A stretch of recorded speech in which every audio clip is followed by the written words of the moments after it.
All right, testing. We are live on YouTube. Good to see you, Tron. Blessing to you, brother.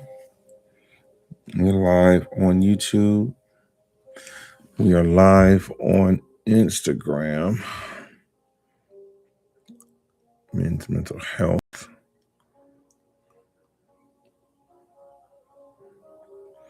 So those of you that are tuning in, please ping, like, and share.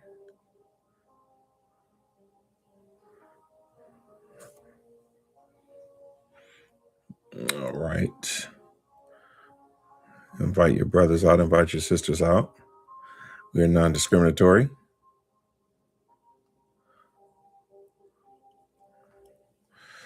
Come on and come on.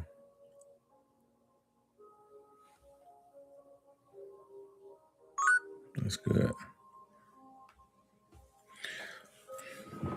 Yes, sir.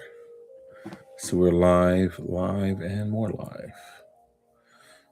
All right. So those of you that are tuning in, either you are tuning in live, joining us from our YouTube. Thank you for tuning in there. Or you're tuning live from Clubhouse or Instagram, giving everyone the opportunity to ping, invite, like, and share so that you can get in on the discussion. We're on Facebook, Instagram, Clubhouse, and YouTube. Very, very important that we have this discussion because most of the time, when it comes to men's mental health, a lot of men have bad mental health hygiene, if you will, or bad self-care, horrendous self-care, if you will. And most of the time, it's because of ignorance. People are ignorant of the need for men to have good mental health. And most of the time, men don't work on or assess their mental health until they have some type of breakdown. And so what we want to do is we want to do some preventive work, right? Right. We don't want to wait until we have a breakdown. Most men don't deal with mental health until there's a breakdown. And so my brother, it doesn't have to be a breakdown. It doesn't have to be a suicide attempt. It doesn't have to be, where you go through some form of extreme abuse or some great collapse or crisis. We can get ahead of it. Even those of us that are, even those that are female that are connected to different men, you want to get ahead of it with your sons. Even teach your daughters the importance of men's mental health so that there just be a level of empathy and understanding.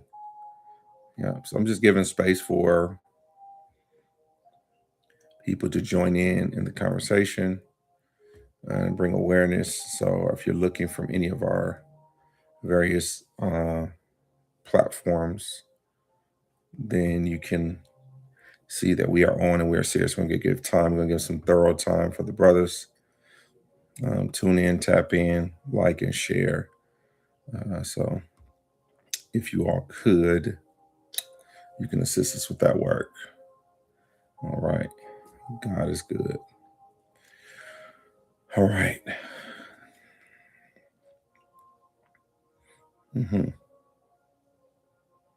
Make sure I made Prophet BJ a moderator. Again, welcome Katron, Gabrielle, Jackie. Nope, it's open, men and women.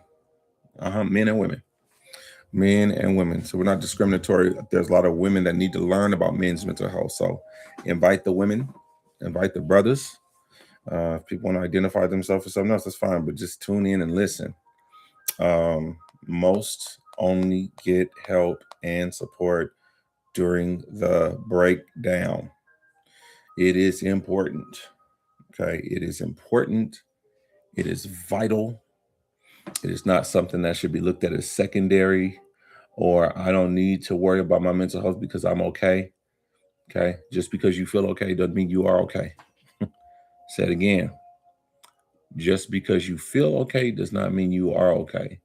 So I'm going to give you some healthy assessment tools to also be able to understand and recognize some of you are not in safe environments that do promote good mental health. Some of you are not in good environments that promote safety. All right. Thumbs up if you all can hear me on Clubhouse.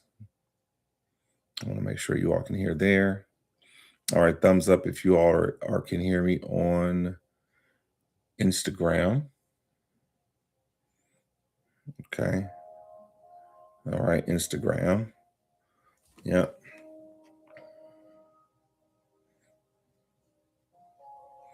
Okay. We look like we're good there. And then lastly, make sure we're good on Club. I'm on Facebook. All right. We're streaming live. And the reason why we want to take the time to do this is, most people, when it comes to men, it's I didn't know anything was going on. That's kind of the excuse, or that's kind of the norm. I didn't know. I didn't know anything was wrong with him. I didn't know something was wrong. I didn't know he was having a breakdown. I didn't know X, Y, Z, and it's not good. It's not good. So we're going to give some telltale signs and some things that you want to be cognizant of. And this is for the brothers that actually just need self-care. What can you do for healthy self-care and to promote self-care and healthy awareness? All right, just some things I want you to write down, grab some notes, and then again, if you are a female who's listening to this and wants to help, you can be aware. Some of you are looking for jobs and different things to support the man in your life, whether it is your husband, your son, your nephew. Just take these notes, take them into prayer, and you can help there. All right, share some of the information. All right, we're almost done and we can go forward. Okay, and I'll say this very unapologetically. Again, when it comes to discussions about men's mental health and what men can do for their mental health, sometimes there is an indictment against the man that is aware, that is emotionally aware, the man that is conscious of his soul and the need for care, and it's kind of laughable, right? So um, there can be a culture and generations of culture that really believe that it's in the best interest of the individual to spend their life numb as to what is actually going on within their heart, within their soul, and just to kind of perform. And so we want to be conscious, all of you that are listening. A lot of times when we are growing up as young men, we are taught in some of the environments that we're raised up in, they're performance-based environments. Write that down. Be cognizant of your performance-based environment. So if you are a single man, right, and you're dating, you usually gain some type of mate by way of uh, your performance, whether you perform well monetarily, um, right? You make a certain amount of figures, six figures, millionaire, then you arrive at a status of acceptance. Things become easier if you perform well. In social settings, if you're not performing well, you are ridiculed, you are shamed, you are ostracized to some capacity. All right, and that's your that can be your developmental circle in the corporate circle. So there's a lot of performance, and so we just want you all to be aware, that your brothers to be aware of all of the performance based environment that's around you. And my question would be, when do you rest? Okay. Or so for those of you that are connected to men, I want you to ask yourself, when is it that this man rests or this young boy rests? And a lot of men spend their time in constant fight mode. Okay.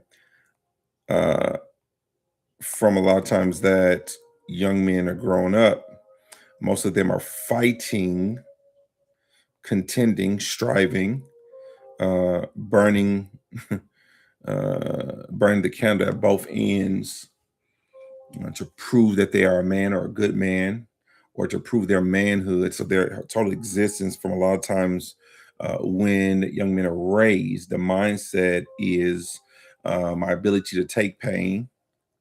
Again, like a father would teach, usually teach their sons to get over pain. There's nothing wrong with getting over pain, right? But it's also something very unhealthy about avoiding feeling pain. If you avoid feeling pain, you don't know whether you're damaged or how much damage is done. And usually, after 20 years, 25 years, 30 years, 40 years, 50 years, 60 years, then there's some type of mental breakdown, or the pain has affected you for so long that it begins to deteriorate. Your body begins to deteriorate. And there is if you will, there's a breakdown now, and now we want to pay attention to um, the pain, right? So being a good steward over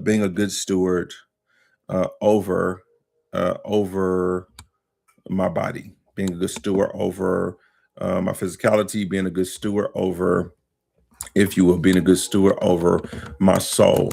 Okay, loving myself enough to assess what actually happened to me. A lot of men get damaged socially, in your friendships, some of your friendships, my brothers, if you're listening to me, or some of you that are watching, your sons, brothers, etc. The friend circle that's around them it's not beneficial for them. It's a lot of contending, a lot of jealousy. A lot of men hide their insecurity, not taught how to be honest about jealousy, envy, and strife. So some of you are surrounded by individuals that are actually jealous and envious of you, but you have them close to your heart. Most of your betrayal has happened from individuals who are not honest about their insecurity. This is exactly why when you get around the ladies and there is some type of competition going on, right? You want her, your boy wants her. That's why he starts telling everyone that you used to pee in a bed, right? Because it is to embarrass you, because there's competition going on, right? And so what ends up happening, there's indirect, passive, aggressive, undercutting, undermining, and treachery that happens because of competition. There's no code on that, right? So some of you have friends and they do that every time. Every time that you're around the ladies or you're around and there's competition, they have to undercut you.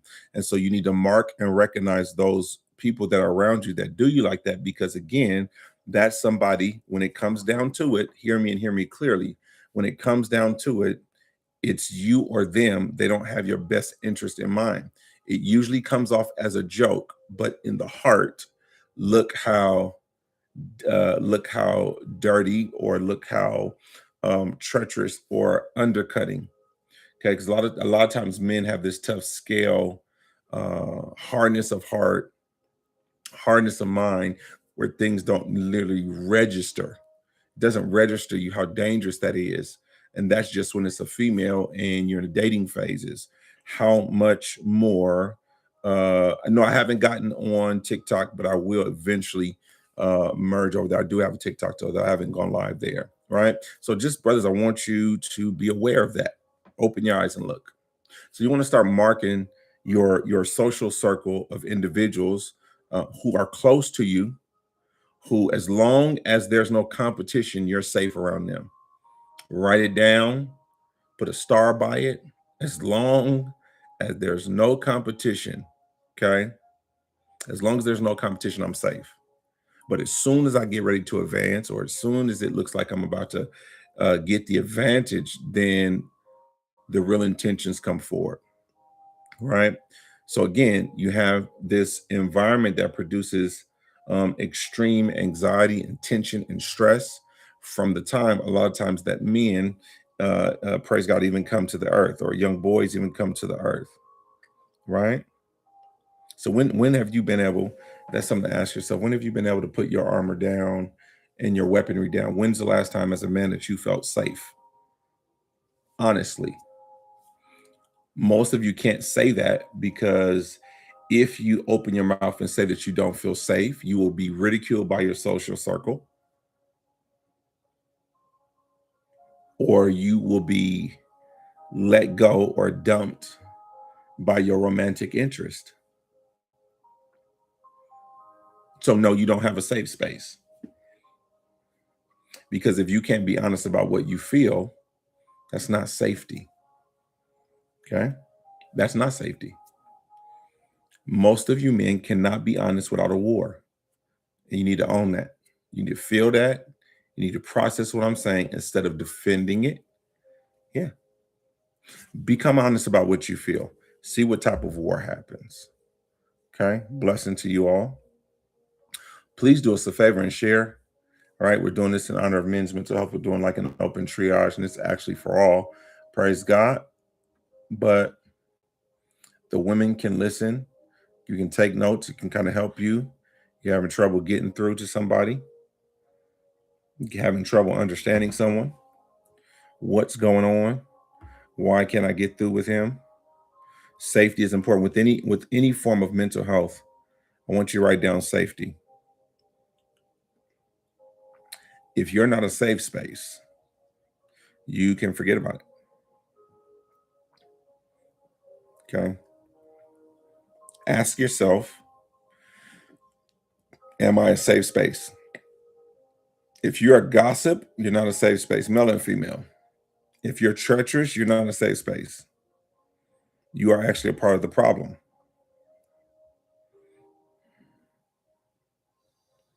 Okay. If you're critical, judgmental, you're part of the problem. Okay. Not saying it's your fault, but you're a part of the problem. The problem is the contributing factor that does not allow us to get to a solution. All right. And so a lot of times there's, when we start talking about men's mental health, there begins to be a war between male and female who has more pain. And I think that's not beneficial towards the success of what needs to also happen. So it's not about who hurts more. It's just the fact that there's hurt, and how do we assess the hurt, or how do we assess the pain, or how do we get there? So you may say, well, how do I create a safe space? Okay, find out what safety means. Ask the individual, ask the male, or ask the person that you want to help with their mental health, what feels safe to you, and listen. What feels safe to you? Can you all write that in the chat? What feels safe? What feels safe? What does safety look like? Okay.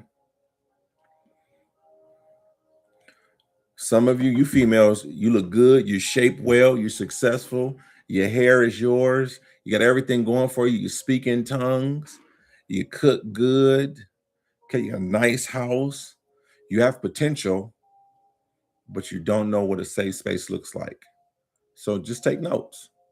That could be the problem. Why every time when I start getting serious with a man, why it all fall apart? What happens? Let me tell you, a man will run to safety. Safety? Yeah. How can I create a safe space? Okay. How can I create a safe space? Okay. How can I create a safe space? Okay. Write it down. Write it down.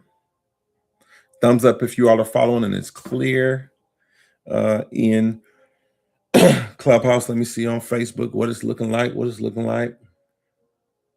Okay. Okay.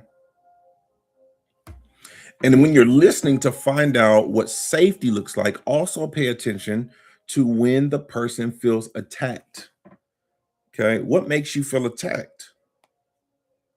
What environment or what stimulants or what is going on in your mind that causes you to feel like you're under attack? All right. And so there's some of you are having trouble bringing men to accountability. Your frustration is that he won't take accountability, but you have no understanding of his history, his trauma, his culture. That confrontation usually resulted in shame, accusation, and some form of brutality. So it's not necessarily that he can't be confronted, but not understanding. Watch this. What you might want to find out is, how was he confronted, or what was the pattern of confrontation in his life before I came into his life, so that I don't recreate what caused him to avoid it this whole time. Okay. And so guess what? That involves having a conversation, listening. How were you confronted? And how did you feel about that confrontation? Were you able to resolve the things and correct the things that you were confronted about? Right. So some men have been running from confrontation since they were younger, not because they didn't need correction, not because what they were doing was not gross, was not some type of iniquity or something that needs correction, but it's also the trauma behind it, or the understanding that, see, what happens is, a lot of times we were raised in environments where correction also came with shame or disqualification, and a lot of that is connected to identity, right? So recognize and understand that I'm speaking to you because this area needs to be corrected, right? But also affirming them in their identity, or affirming them in, a lot of men don't stay in your life, or a lot of men are not open to you. And this can be your friends, XYZ. It's because, do you have the ability to show appreciation? So honor, if you don't know, honor and respect registers to men as love.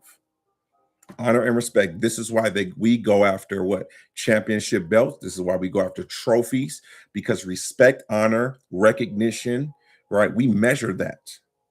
Okay, men measure that. Okay, that's why they will break their arm, break their leg, and will pass out for the title, right? They will travel here and there for the trophy. Why? Because it's a memorial. So if you listen, most of your men feel forgotten about or not recognized. Thumbs up if you're following, thumbs up if it's making sense, thumbs up if it's registering. Even if it's hurting, you can write ouch. Let's see. All right. Is it registering? Is it making sense? Is it clicking? Okay. Okay. So again, this conversation is not about who hurts more, men or women. It's not about who has more pain or who. It is about focusing on what men need to be healthy men, and how can I support that health. Health is important, right? Health is contributed to what we digest, what we do, how we exercise. So if we're talking about mental health, listen to me. What is this man digesting mentally? Come on, right?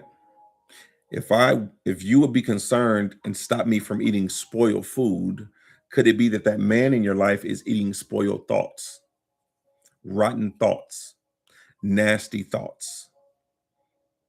Thumbs up if you're following. What expired thoughts? All right. Milk shouldn't sit in the refrigerator for more. If you're asking me, the milk got about 3 to 4 good days with me before I get suspicious of milk. That's just me. I'm not telling you that. That's just my perspective. Okay. And if it has the wrong color top, it's not even in my refrigerator. Only red and orange color top milk around here. Okay. Right. But milk has an expiration date. Once it expires, we throw it out.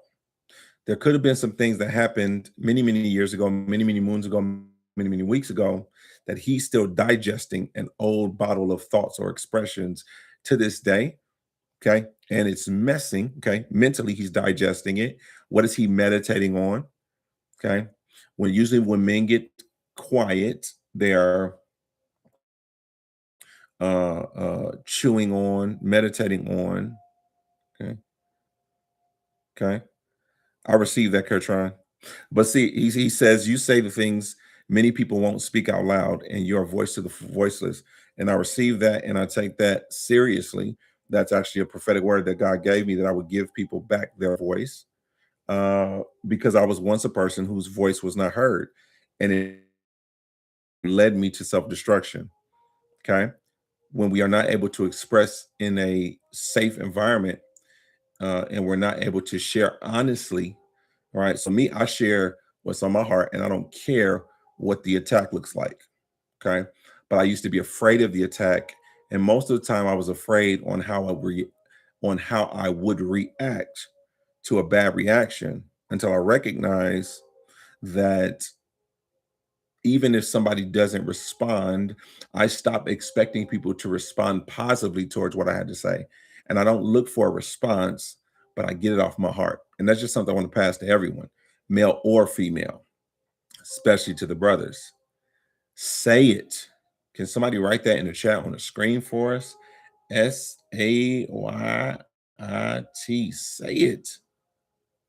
Because you never know how getting it off your heart would help somebody. Say it. When's the last time you were honest and said, I feel weak. I feel like I'm gonna break down. I feel like I'm gonna lose it. Say it.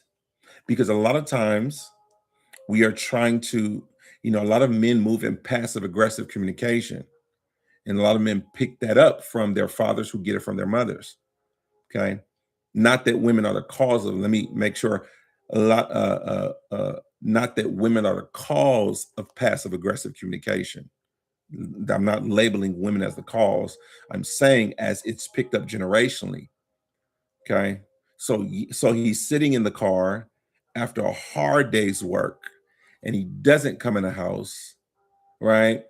That's communicating something. You wonder why he's not coming in the house. Are you reading the body language? Are you cognizant of, did you ask him how his day was? And usually this is why most men are good liars. Okay, even in situations where we should be honest, we're good liars, because most men are not telling the woman the truth, because they don't want to put the woman in fear or panic mode. That's why you're not getting the answer, my lady. Okay, that's why you're not getting the answer. I asked him, was he okay? He said he was okay, and so because he's also calculating based off of your reaction. So what you can do as a woman or a help to him is not react to his confession. If he says he's weak, you can also ask him, I'm just giving you some triggers, okay, or giving you some next steps. Ask him how you would like him to help you, okay? Or ask him how he would like your assistance. And watch this, without anything, one of the best things you can do is lay your hands upon him and pray for him. Can I pray for you? Yeah, you don't usually have to ask permission for that, but you can ask permission, because we always want to respect consent, right? But pray for him. Okay. Remember, when men show weakness in our social circle, understand, in our social circle, we are programmed that if you show any sign of weakness, you will be shamed or you will be pushed out. So most men are especially not going to show their weakness to their woman. Now, once the relationship grows and it becomes healthy, then you should be in a healthy relationship. You should be the safe space. But a lot of men don't have the safe space in their relationship with their woman. So their safe space is the bros. Okay. That is it, the safe space. Okay. Anywhere where there's overreaction or there's impulsive behavior behind honesty, a man is going to avoid. Okay. He's more concerned about not causing you to worry versus his pain. That's why you're not getting an honest answer. He's lying to you, right? And it's still wrong. Can somebody write it's still wrong just to make sure they know I said it so they don't say, see, this man up here condoning lying. I'm telling you it's wrong because now how can you help someone that's not being honest to you? I'm telling you why men are not being honest. Still wrong. Does it make sense? Okay, it's still wrong. One of the brothers wrote it's still wrong. Can some of the women write it's still wrong? It's still wrong. I'm telling you, it's still wrong. Okay, it's still wrong. Somebody, that's right. It's still wrong. So, and then guess what? Guess what the expectation for you? Okay, just like men tell women, y'all expect us to catch it. Okay, okay. What men do, men don't expect you to catch it. Watch this. Men expect you to leave them alone. And most women don't leave the men alone. Bible says it's not good for the man to be what? Alone. So this is, brothers, this is one way to recognize if this is your helpmeet, or if this is the woman for you, she will give you your space, but she's not going to leave you alone. She will give you your space, but she won't leave you alone. She's not going to abandon you. Men need space. Write it down. Men need space. Men need space. Men need room. Why do you think when God created man, God gave man a space to move and to operate? This is why men have quote unquote, caves. They need a safe space without interference or criticism because they have to plan, they have to execute, they have to formulate. This is why he's not home and he's spending all his time at the studio. I'm throwing y'all some gems, some nuggets, and some buckets right here.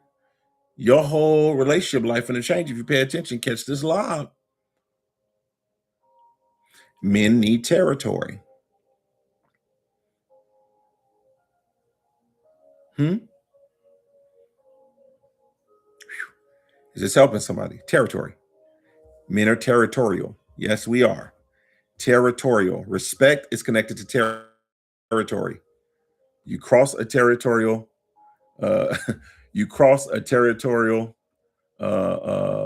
area.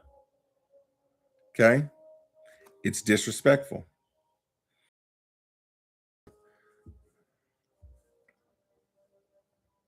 The same way you feel about consent concerning your body, the same way men feel about territory.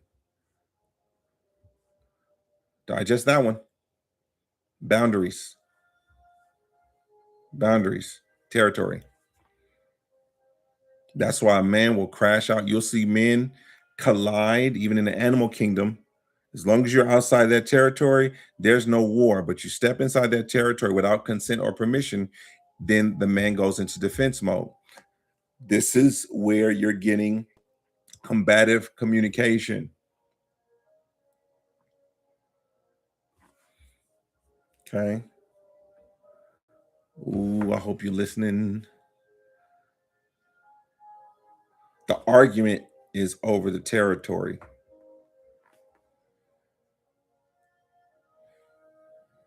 Okay.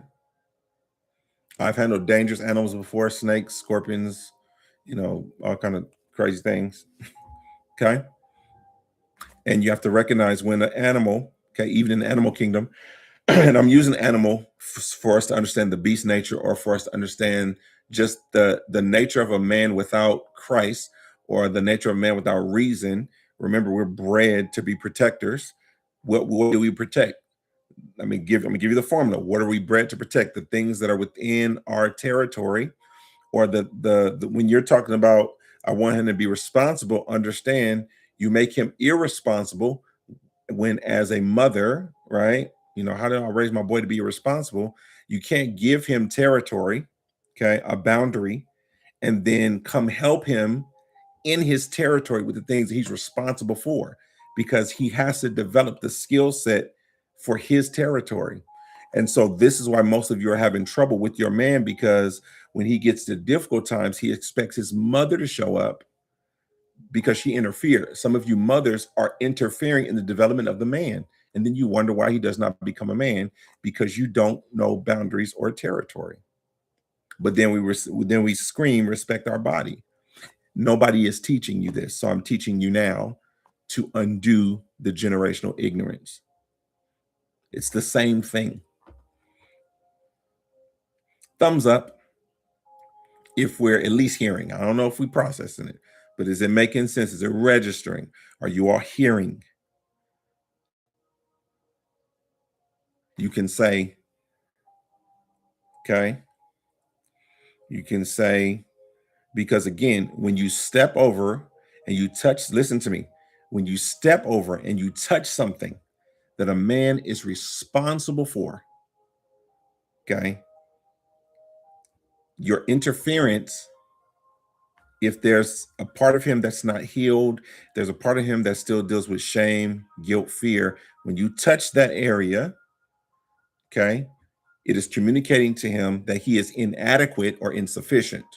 This is why, watch this, as a woman, I'm talking to the women and even for the bros, but I'm talking to the women. This is why you need to be welcomed in as a help meet or as an assistance. God says, I'm going to make a helper comparable to him, an easer. Okay. I'm going to give him somebody that understands him. Okay. But you cannot understand a man that does not communicate. So, brothers, the reason why she doesn't understand you is because you don't communicate. Like we communicate with nods, what up? We grunt, right? We fist bump, boom. That means something to us. Okay. Okay.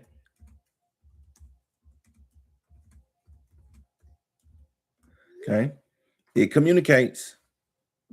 Fist bump, oh, grunt, what up? It communicates. So then we expect the woman to know those things. The women don't know those things. So just understand that the things that our language is different. Okay. Our language is different. So a woman doesn't understand it. Okay. So because she doesn't understand it, whenever there's ignorance concerning language, there's also going to be violation of culture. Okay. So what registers to you is she doesn't respect you. No, she doesn't understand. And she doesn't understand because she doesn't have clear communication. Okay. Just like women have their own language. Okay. So boundaries. What's the boundary? Okay.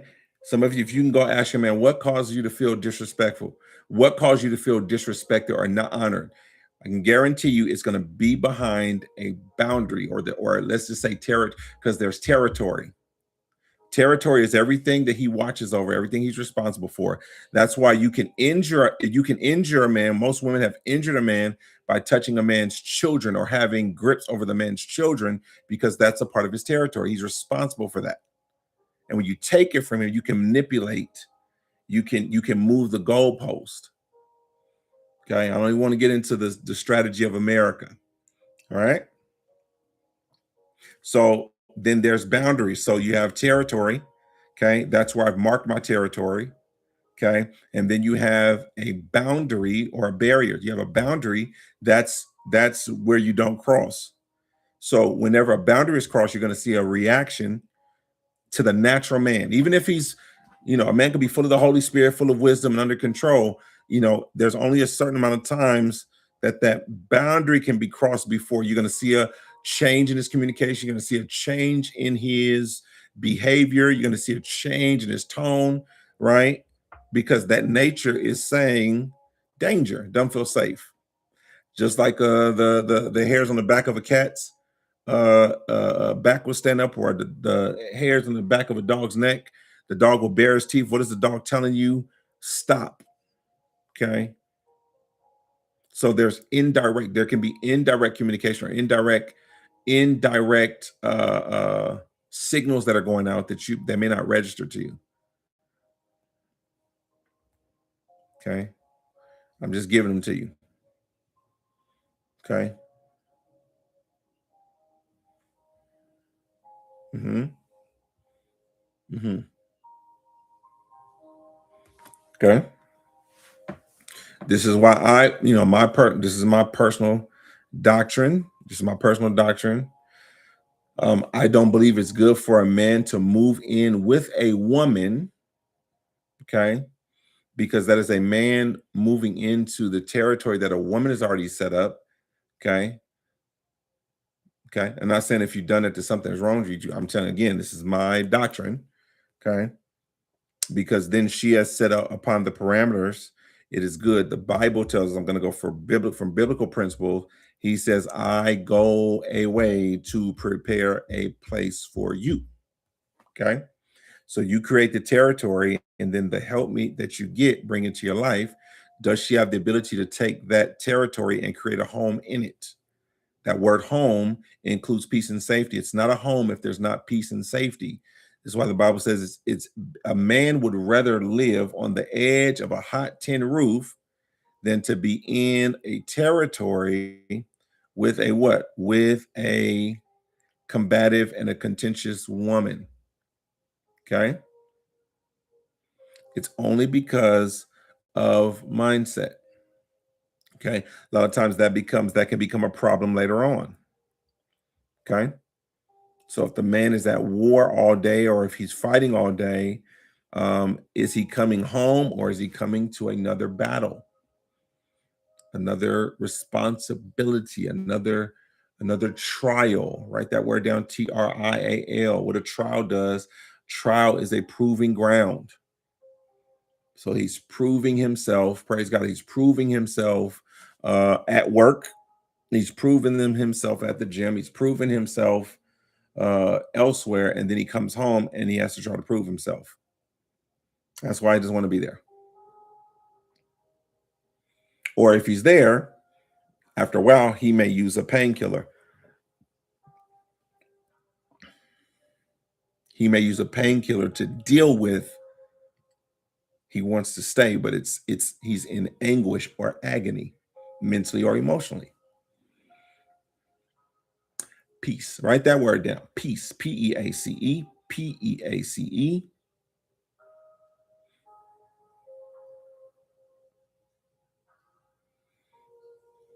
Okay. Safety.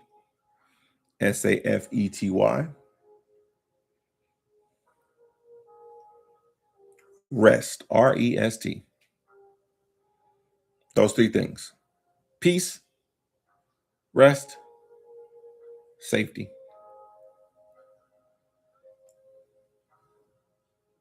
And some men are tired, and it's not from physical labor, it's from mental labor.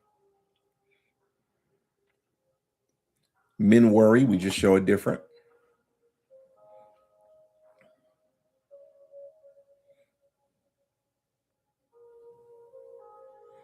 Okay.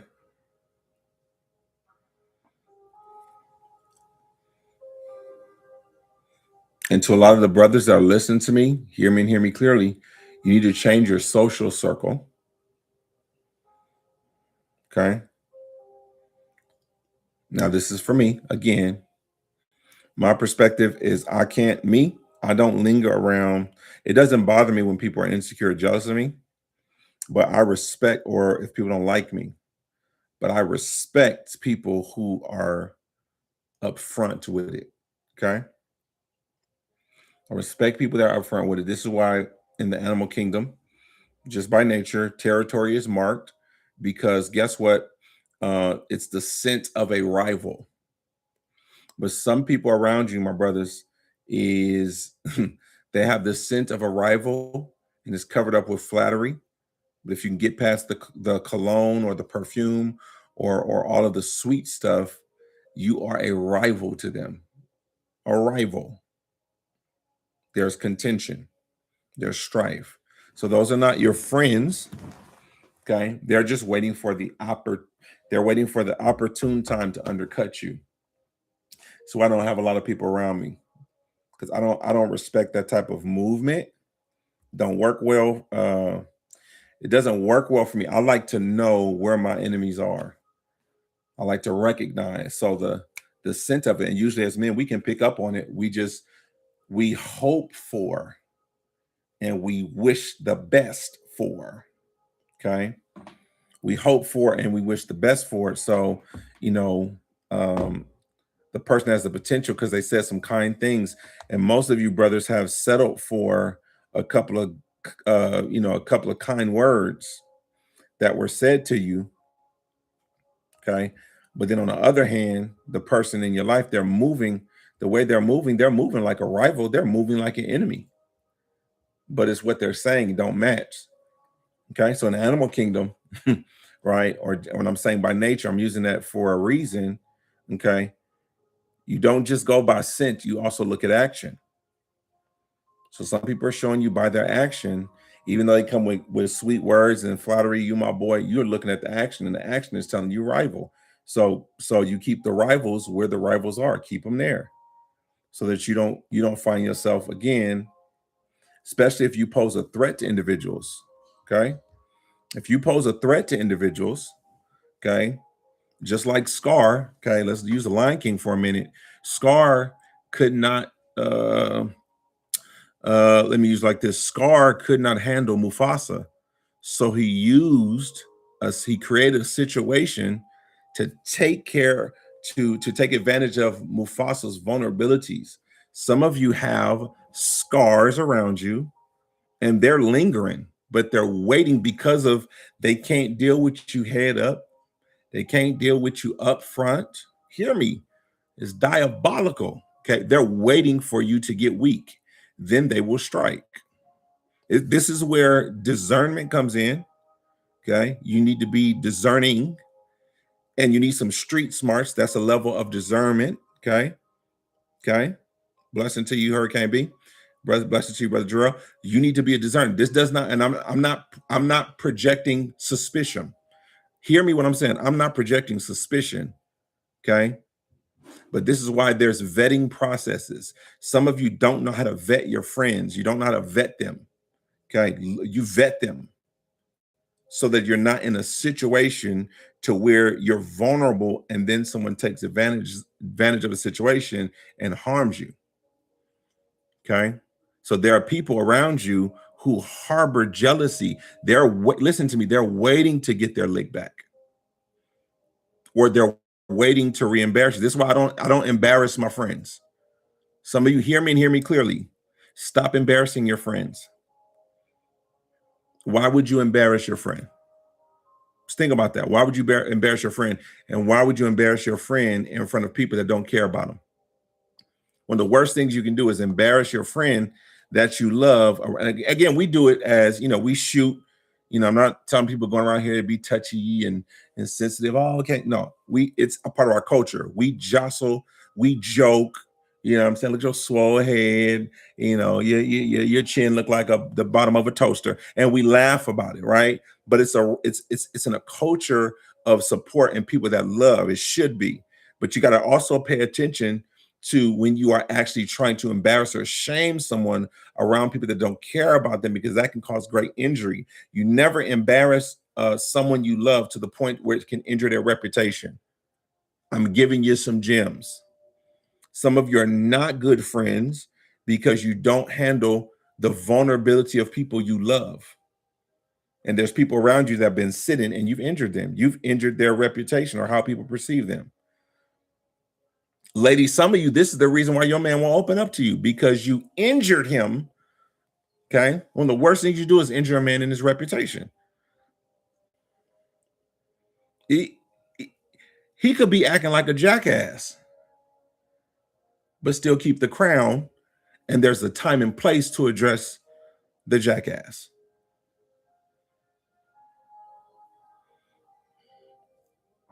Thumbs up if you're following.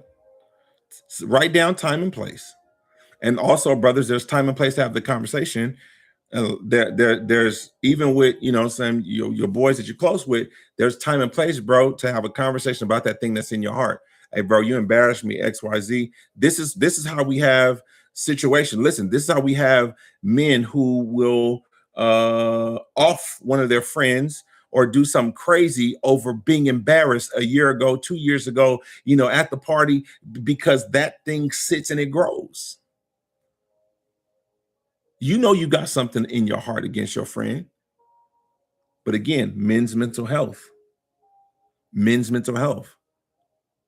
And then one day, your friend hauls off and knocks the sonic rings out of you because he sat on it for a year or two and you never made it right. But the strength and the power that's coming behind that is not because of what you did. Hear me. Some of you are getting teed off on, or the fade is happening. Okay. Or you've been caught out because of all the years. Usually, listen, usually people that are closest to people get it. Usually men will attack the people closest to them. Watch this, not the people that did it. I'm gonna say it again for the people in the back. Usually a man will attack the people closest to him, not the people that did the damage.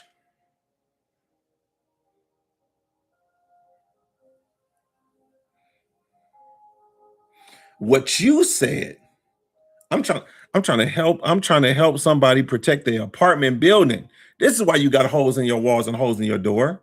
And all you said to him, you just challenged what he said, not condoning violence in any way, not condoning the destruction of property. I'm giving you an awareness as to what happened. And now in the back of a police car with handcuffs on him, he crying, all that rage has been let out. And he did not mean to do what he did, not an excuse for what he did, but nobody assessed his mental health. And the woman he loved embarrassed him or hurt him. And to you, it's like, why are you tripping? It is because we don't do assessments on our brother. We don't do assessment on our men. We assess their pocketbook. There's an assessment on how good they are in the bed. It's all about performance. How's your performance? Here's a review on your performance. He's good in the bed. He provides for the kids. It's money. It's all performance. Let me ask you, how is he? How much clarity do you have on how well he is doing? Well, he said, okay, how much? Just because your car can keep driving don't mean you don't take it in for inspection, right? So performance does not mean health. Men, we are taught since we are young, we are taught how to keep a role. I'm trying to help you keep and don't lose the soul of this man. And it starts early. Thumbs up if you're following, thumbs up if you're hearing, thumbs up if it's making sense. Performance does not mean health. Can we hashtag that? Can we whistle? Can we get some t-shirts made? Performance does not mean health.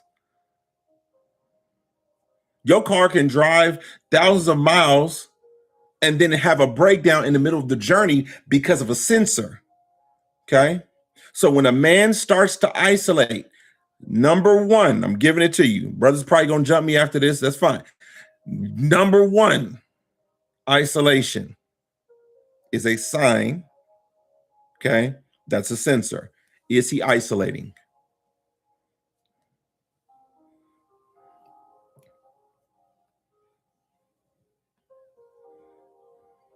Is this helping somebody? Isolation. I need to see it written. Isolation is a sign. Thank you, Jackie. Isolation is a sign. Is he isolating? Okay. Why? Because sometimes men isolate, okay, because they don't feel safe, or men isolate, okay, to develop strategy. Okay. This is why men will isolate. Men will turn around and tell you that they're isolated and turn around and be in communication with the bros. Why? Because that isolation is about safety. And he's probably using the bros to communicate or bounce ideas off of the bros for the strategy. Hey, I'm planning on doing this. The reason why he may not bounce ideas off of you is because you cannot bounce ideas off of someone if they're, see, some of you women, you're actually giving, watch this, you are actually giving wisdom, but it's being interpreted as criticism because of maybe the wounds of his mother. All you did is gave another perspective, and now it's an argument because he heard criticism. Did you just help somebody? You said this, you could say the same thing that the bros say, but because you are a woman saying it and there's a mother wound, that's what's interfering in the interpretation and the translation.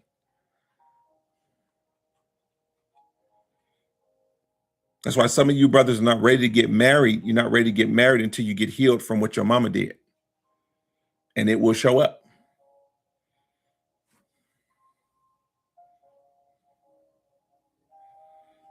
Okay. And the good thing for you as a woman to help you is when he gives you his plan, you ask a question. So what we do in when we're trying to help someone come up with a solution, okay, we don't question, we don't say, why did you do that? We say, help me understand how you came up with that plan. Help me understand how you came up with that plan. Because that doesn't question, it doesn't question that way. Oh, tell me, help me understand how you came up with that plan. Versus, why'd you do it that way? Two different communications.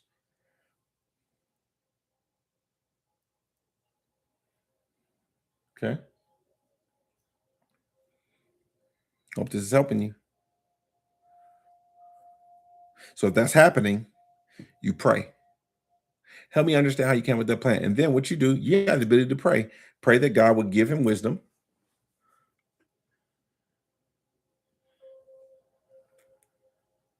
Okay. Your interference can be causing you to be causing you to be seen as an enemy when you're not an enemy. It's being interpreted. Remember, there's still a territory, there are still boundaries.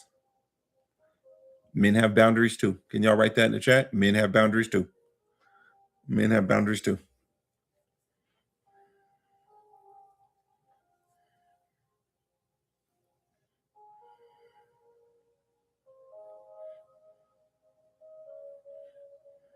Okay. And a way to understand boundaries is to understand how you respect your body. Now, if you're a woman that, you are no holds bar woman, not assuming that everybody has boundaries, but if you're a no holds bar woman, don't expect your man to be a no holds bar man pertaining to his boundaries. Consent. Write that word down. Consent. Watch this. Try consent. Try consensual conversations with your man and see what happens. I guarantee you're gonna get a different response from him. Consent. The same way that you don't want to be touched without permission, without your agreement, is the same way you should respect the boundaries or the territory. Can I give you my insight? Can I give you my insight onto this? Even though it's your responsibility, let me give you my insight on this. Watch the invitation into the space. You treat it the same way.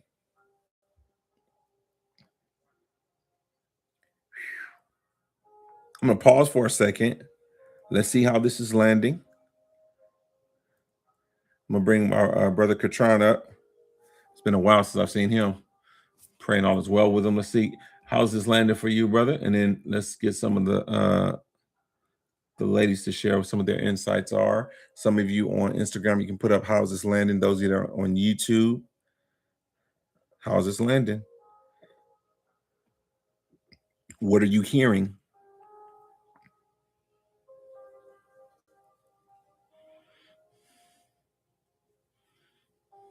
Okay. Let's see.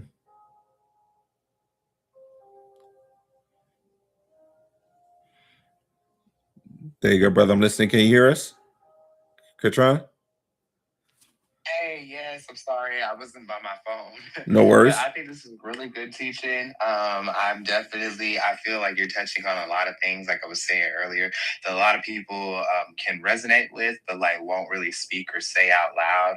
Like you're saying the thing and really kind of like addressing the elephant.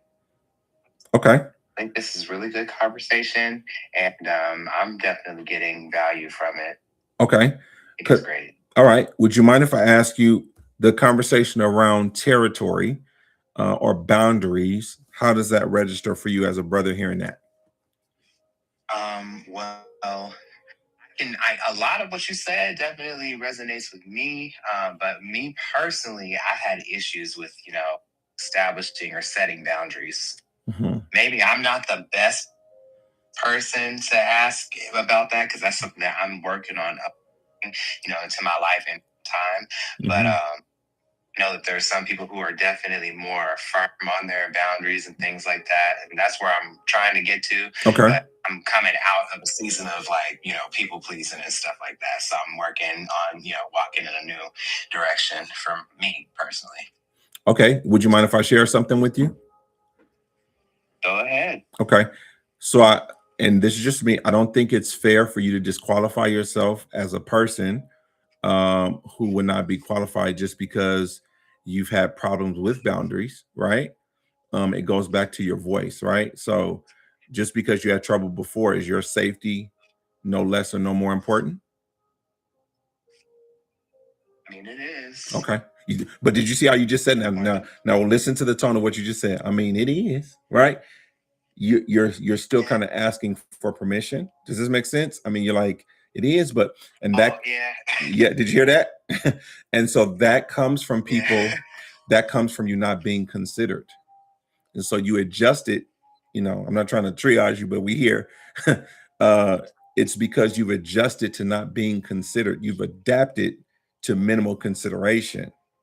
So, even the conversation is giving you your voice, it's giving you space to just even consider that, hey, if something doesn't feel safe to you, you see, a lot of times men get quiet because there's an argument over what they speak instead of just being heard. Does that make sense what I'm saying? So that's just something for consideration for you. Yeah. Thank you. Thank you. Okay. So I would just encourage you as a fellow brother, please keep working on it, right? And get all the territory back, that God have for you, that is fair, is just. You're not asking too much, asking for safety. To all the brothers, you're not asking for too much, asking for safety. Again, you're not asking too much, asking for safety. It shouldn't be pulling teeth. Okay. What feels safe? Yeah. All right. Thank you. I'm not asking too much, asking for safety. All right. Thank you. If you could write that down, put on the notes when you're having a conversation, have a conversation about, does a person feel like it's too much for you? Just ask for safety. I'm gonna ask for safety. It's okay. Right. All right. Uh Let's see. Let's ask. Let's ask Esty. Esty, are you in a position to share or talk? How's this landing for you? I'm asking the females how it's landing with them. Hearing what y'all's is hearing.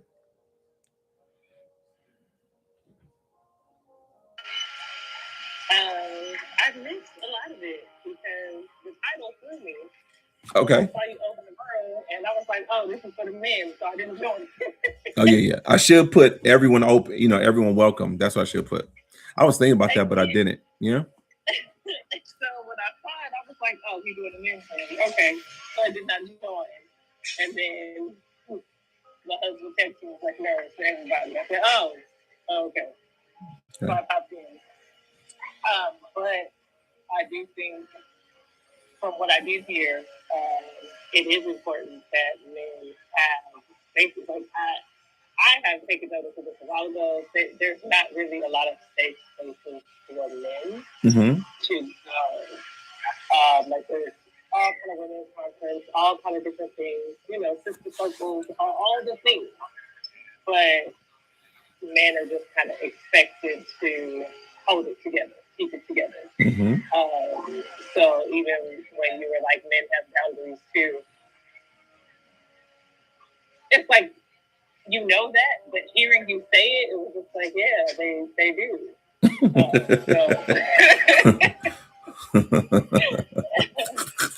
So I was good. And then even, because I know sometimes, just in conversation with my friends, I could say a thing, and for me, like, I'm not intending for it to be like harsh or something, but the way the Lord made this mouth, sometimes people they take it away, and I'm like, I wasn't even saying it like that. Mm-hmm. But they will receive it away. It's like you cannot control how people receive what you say.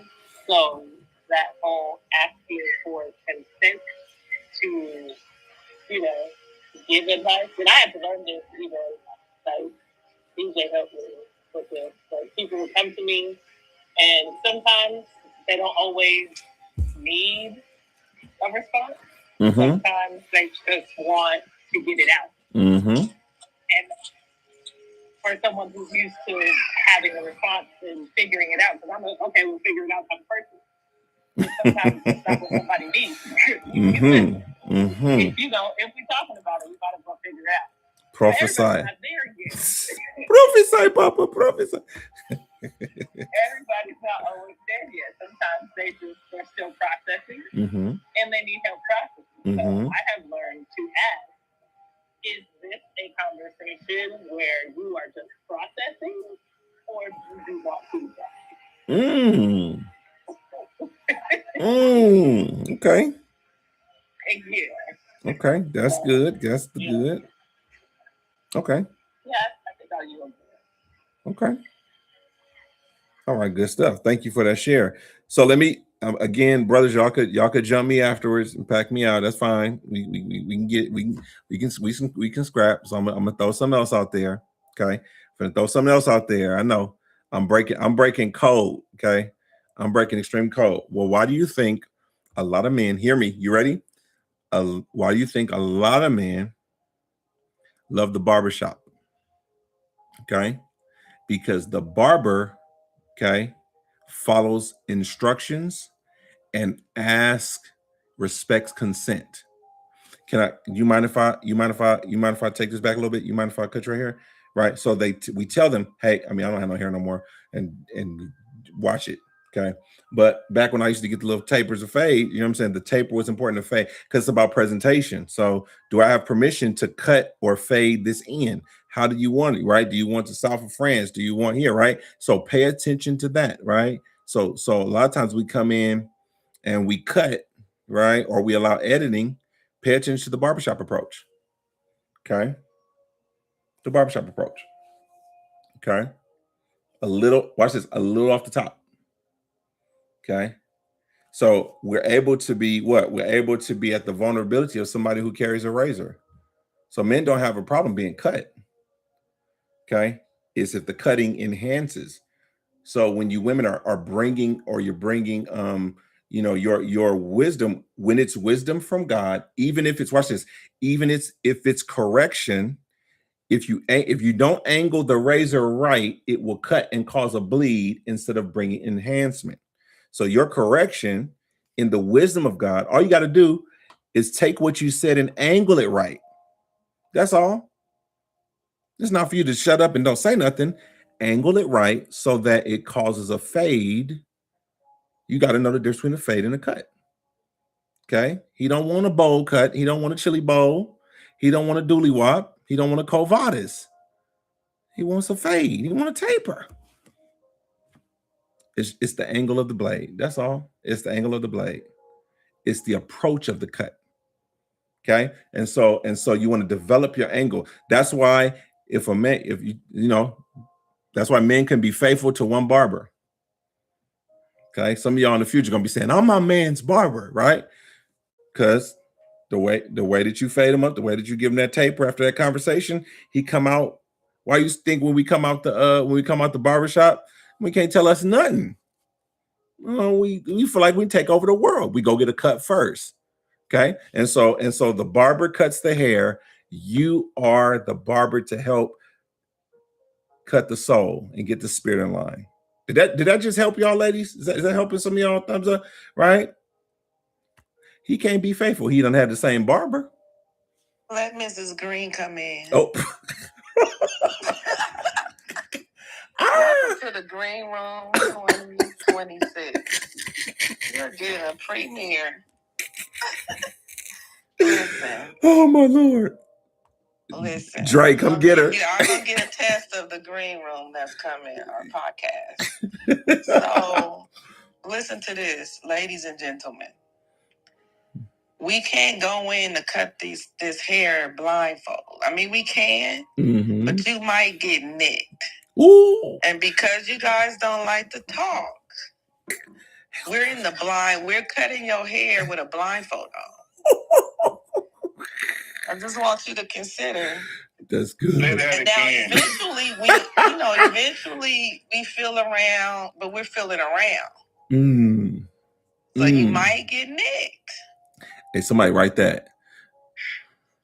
Come on, come on, prophetic word. The Knicks won the championship. Go ahead. Oh my God, the Knicks won. Oh God, but they won. They kept coming back, right? Yes, yeah. So, yeah, we just gotta stay in there, though. Hey, stay. What would they say? Stay with it, Bishop. Hey, babe, stay right there because I want to bounce something off of you, right? I want to. Let's throw something. You just do something out there. Let me throw something back, right? So we don't sit in a barber chair. I've never sat in a barber chair and said, just sat there. We have to communicate what we expect. Does that make sense? So, like she's saying, a lot of women are cutting blindfold. We're not letting them know what we need because of how we communicate, because we're expecting them to know barber culture, right? We're expecting the usual, right? But then somebody may have a different skill set. So how many of you are recognizing from this conversation, you just sitting in the chair and getting mad because your wife, your barber, your girl is nicking you? Just for the brothers first, and then I'm gonna throw it back to the wifey. How many of you are recognizing like, oh, I need to communicate a little better? Anybody want to jump in on that? I could jump in. Am I loud and clear on the ones and twos? You are the ones and twos. All right. So yeah, I could agree with that. Just for the multiple years that I have been, in my marriage, me and Esty, I have learned that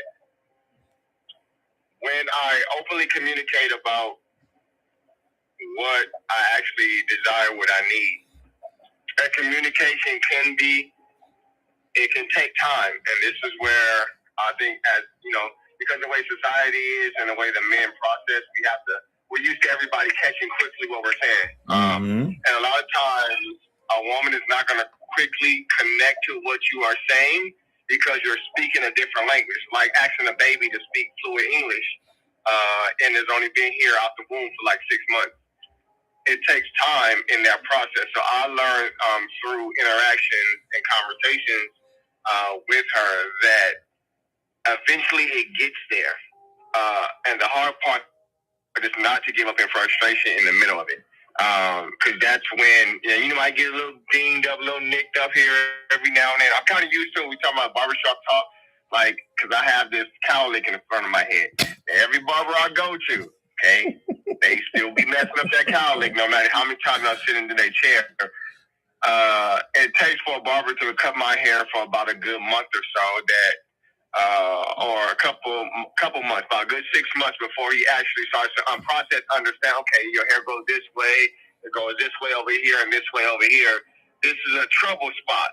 Everything don't flow all the same way all the time. And a lot of times with us men, to us, it's easy to process because we've been living with ourselves all these years compared to someone else coming into your space, living with you for these couple months. And now they're trying to figure out, why you got 3 different wavelength patterns in one patch of your head, bro. So they're trying to cut that. And you have to give the grace, and then you have to give language. And you have to give grace, and you have to give language. And you have to give grace, and you have to give language until they finally catch hold of the pattern. So now they can just come and cut. And I believe society has now, because of the war that's been going on, just because I know this is triage, but the war has always been for men and women to have combative relationships with each other and not work in unison and flow with one another. And we've been groomed from our youth Like how he was saying, like,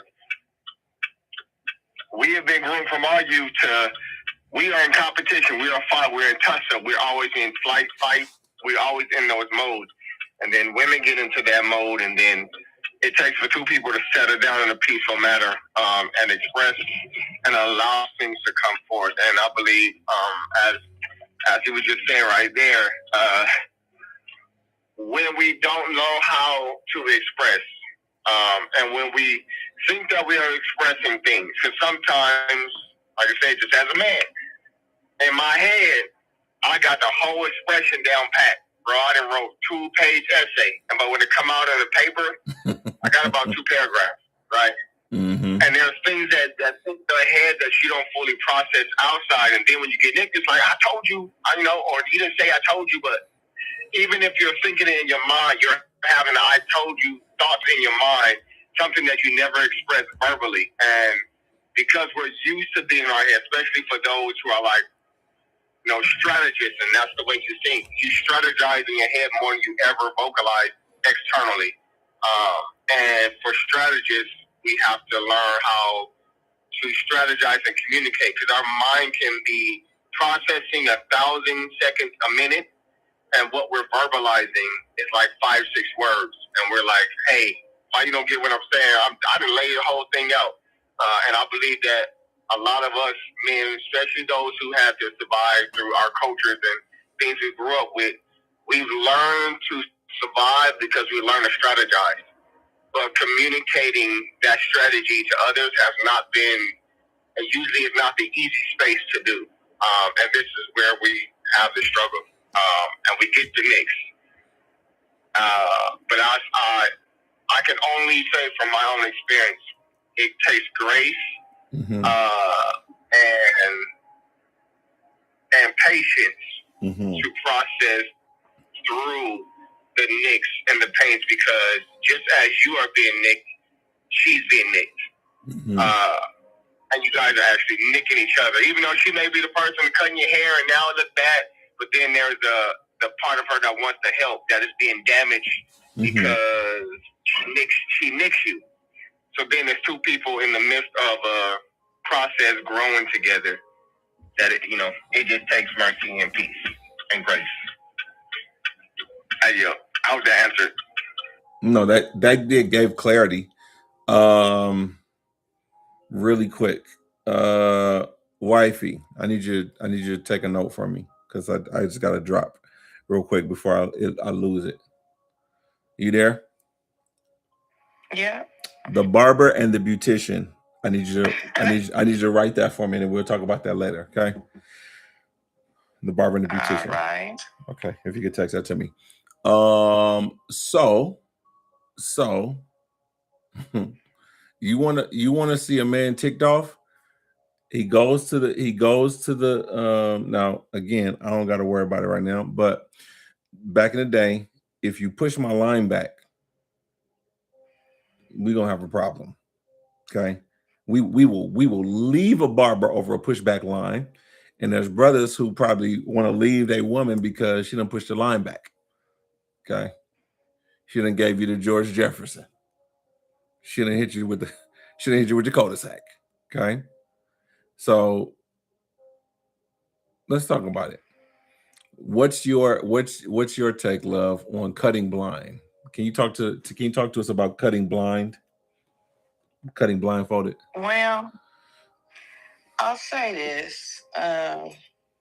It's two perspectives. We can go back a little bit, because initially a man would be like, well, I study my woman. Like they go to school to learn what she like, to watch her moves, whatever, because men typically are like, I have to serve her. But women, and this is typical, so I also say things that women, that people may not want to hear, and you have to think twice about. But as women, we are taught to make sure we look good, because men are their eye gates are a little more, I don't want to say sensitive, but particular. So we're taught, make sure you look away, and then sex. Mm-hmm. Even if you talk to an old school woman, she'll be like, do this, do that, So it's the looks and it's the sex. So a lot of it is physical. Mm-hmm. So a man is studying a woman to meet her emotional needs, and women are like, I need to look away and present myself away, even after marriage. We're not just talking about catching a man. Present myself away to please my husband. And I think something we need to consider with this men's mental health is we ignore the emotional side a little bit of the man as well, unless we're intentional. And this is not all women. Women who don't, we have to be intentional because it's not a natural thing that's taught. Nobody's saying, make sure his day went well. It's like, make sure his day went well by feeding him. Make sure his day went well by looking good. Make sure his day ends well with sex. It's more of a focus physically. So we have to be more intentional. So with us going in blindfold, we could do a better job if we study first. Mm-hmm. So if you're blindfold, that means you have to feel around. You have to take your time. You don't just go in, you don't go in swinging with the blade. You feel like you take your time and you feel, what is this shape like? Where's the hair? Where's the skin? Where's my head? So you have to take your time. It's not just about pleasing him sexually, but because you guys were raised to stuff your feelings and you guys don't show your feelings. Mm-hmm. And you don't express how you feel. And, you have this way about being a man. It also have us like, we don't pay as much attention to it because you don't. Mm-hmm. I mean, it's not an emphasis. Mm-hmm. And so if men begin to talk more, and then even if you talk more, it could be unsafe because as women, you have to be with a woman that's intentional and trauma-informed and understand that. Because with the culture is set up, you start being sensitive. Now you got your wife or your woman saying, shoot, you need to man up. Mm-hmm. So some women don't, because of the teaching, they don't want to see that. They don't want to hear it. Just make sure these bills get paid. Make sure you doing your part as a man. Because first you got to ask somebody, well, what's your definition?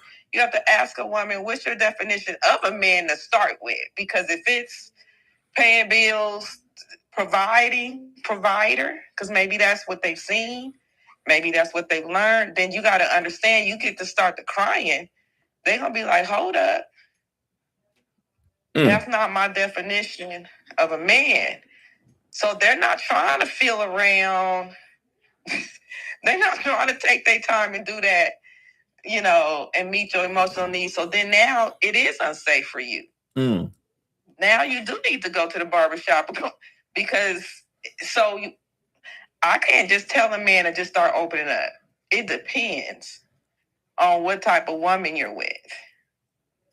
That's good. But you got to understand culturally, you guys don't pay attention to, you guys don't outwardly, visually show that you care about your emotions and all those things. So women naturally don't consider you in that way. Mm-hmm. Mm-hmm. But you will express what you like physically. You don't have no problem. Me don't have no problem doing that. Mm-hmm. That's good. So from the way we are brought up, the women are taught that, and for the church folk, if y'all too, if you're too deep and wonderful, this is not gonna land good for you.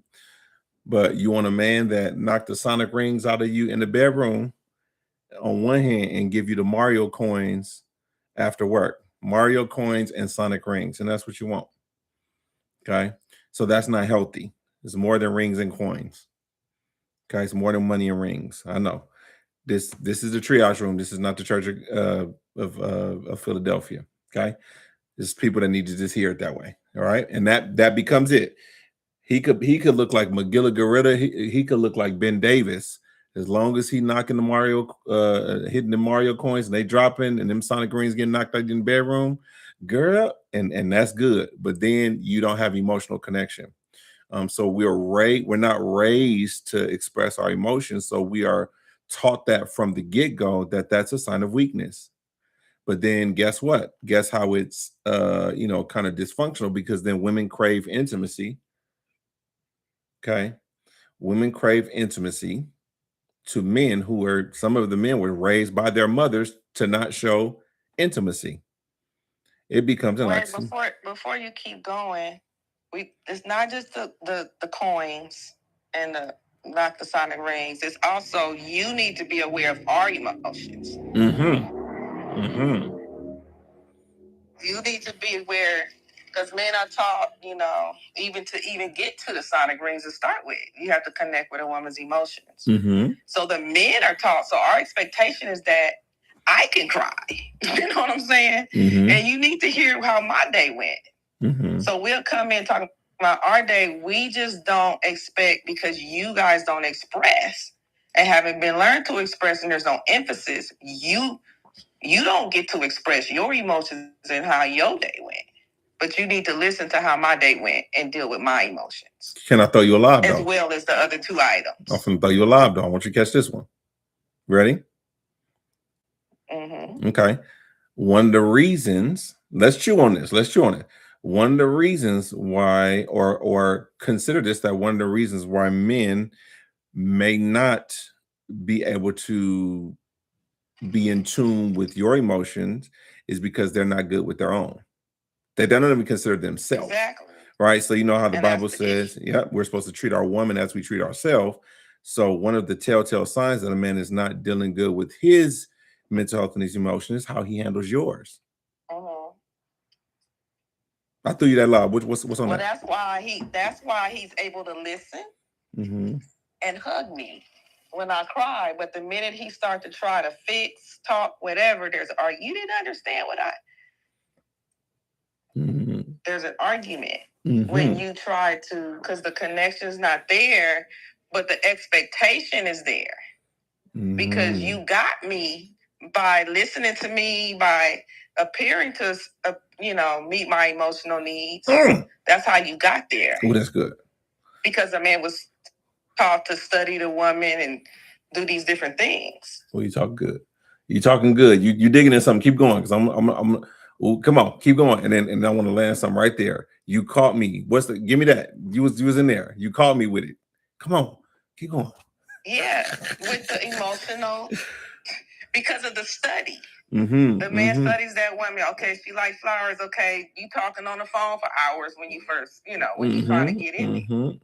So now I'm just dealing with expectations. Expectations is, hear how my day went, hug me when I can deal with my emotions, sex, and coins. It's not just the two. But then, yes, when now you're married. Police. And what you just said, he's not really, now you're going deeper. Everyday emotional needs. Now we got a problem. Then we get into what you was just saying about the man is not really, don't really deal with his own. So now we become kind of annoying. And he need a break. He need, what did you say, retreat? Now he has to retreat. It's good. And you know why? Too much. Right? Let me throw this out. Now, brothers, don't jump me, babe. Okay. I'm gonna need you to start the car, because they're gonna. It's because of, it's called peacocking. You know, the peacock, when the male is ready to mate, he flaunts them feathers and he prances around, and it's attractive to draw for mating. Then after that, he doesn't really do that too much, right? It's for mating, and so there's this for a limited time only. Okay. What is it? For a limited time only, you're gonna get this communication, you're gonna get this vulnerability, you're gonna get these phone calls until mating season is over. So it's seasonal vulnerability, seasonal, and that's because a lot of men don't have bandwidth, longevity, strength, or endurance to deal with their own emotional stuff, right? And that's why they don't have that bandwidth with their women. So what the woman got was the peacock season, and then you wonder what happened. Okay, because peacock season is over. Start the car.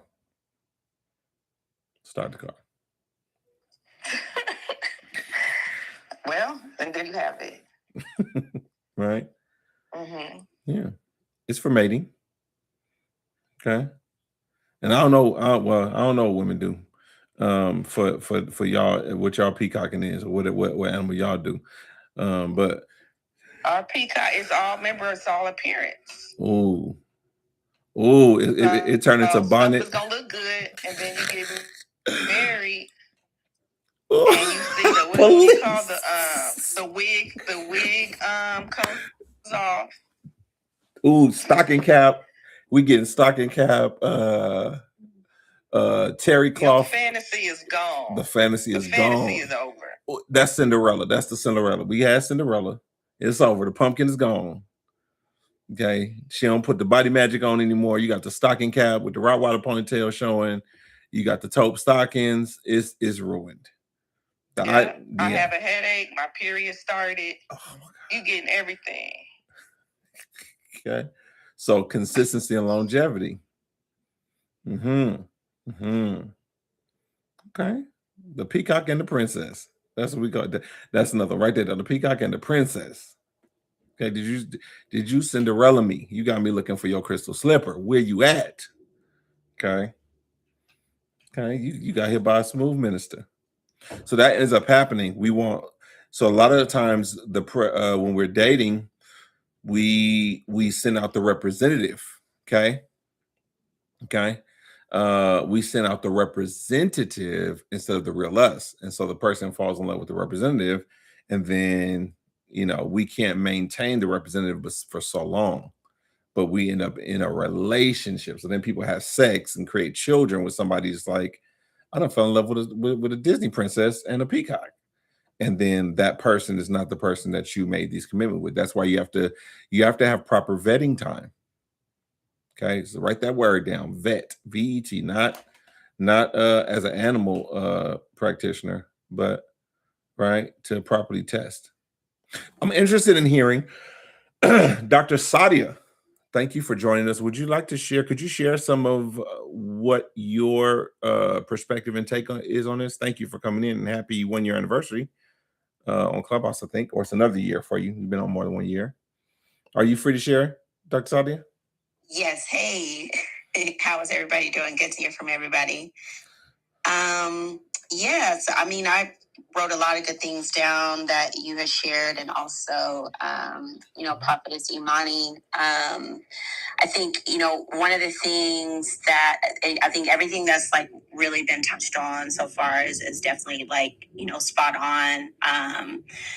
Kind of going back to your point, and also Miss Imani's point is like, I think as women, and I can kind of speak from personal experience, as it was kind of shared, like, when we are, in a, committed relationship, oftentimes we, may not necessarily consider or check in on, the feelings of, our partner, particularly men, as kind of as it relates to, this topic. And a lot of it is definitely like, how we are socialized. I think, men naturally kind of bottle up their feelings, don't want to share because it is not masculine to, share your feelings, or kind of, as it was mentioned before, oftentimes it may not feel safe or comfortable for men to open up and be vulnerable, based on prior experiences, based on just like being heard, being understood, because you have to maintain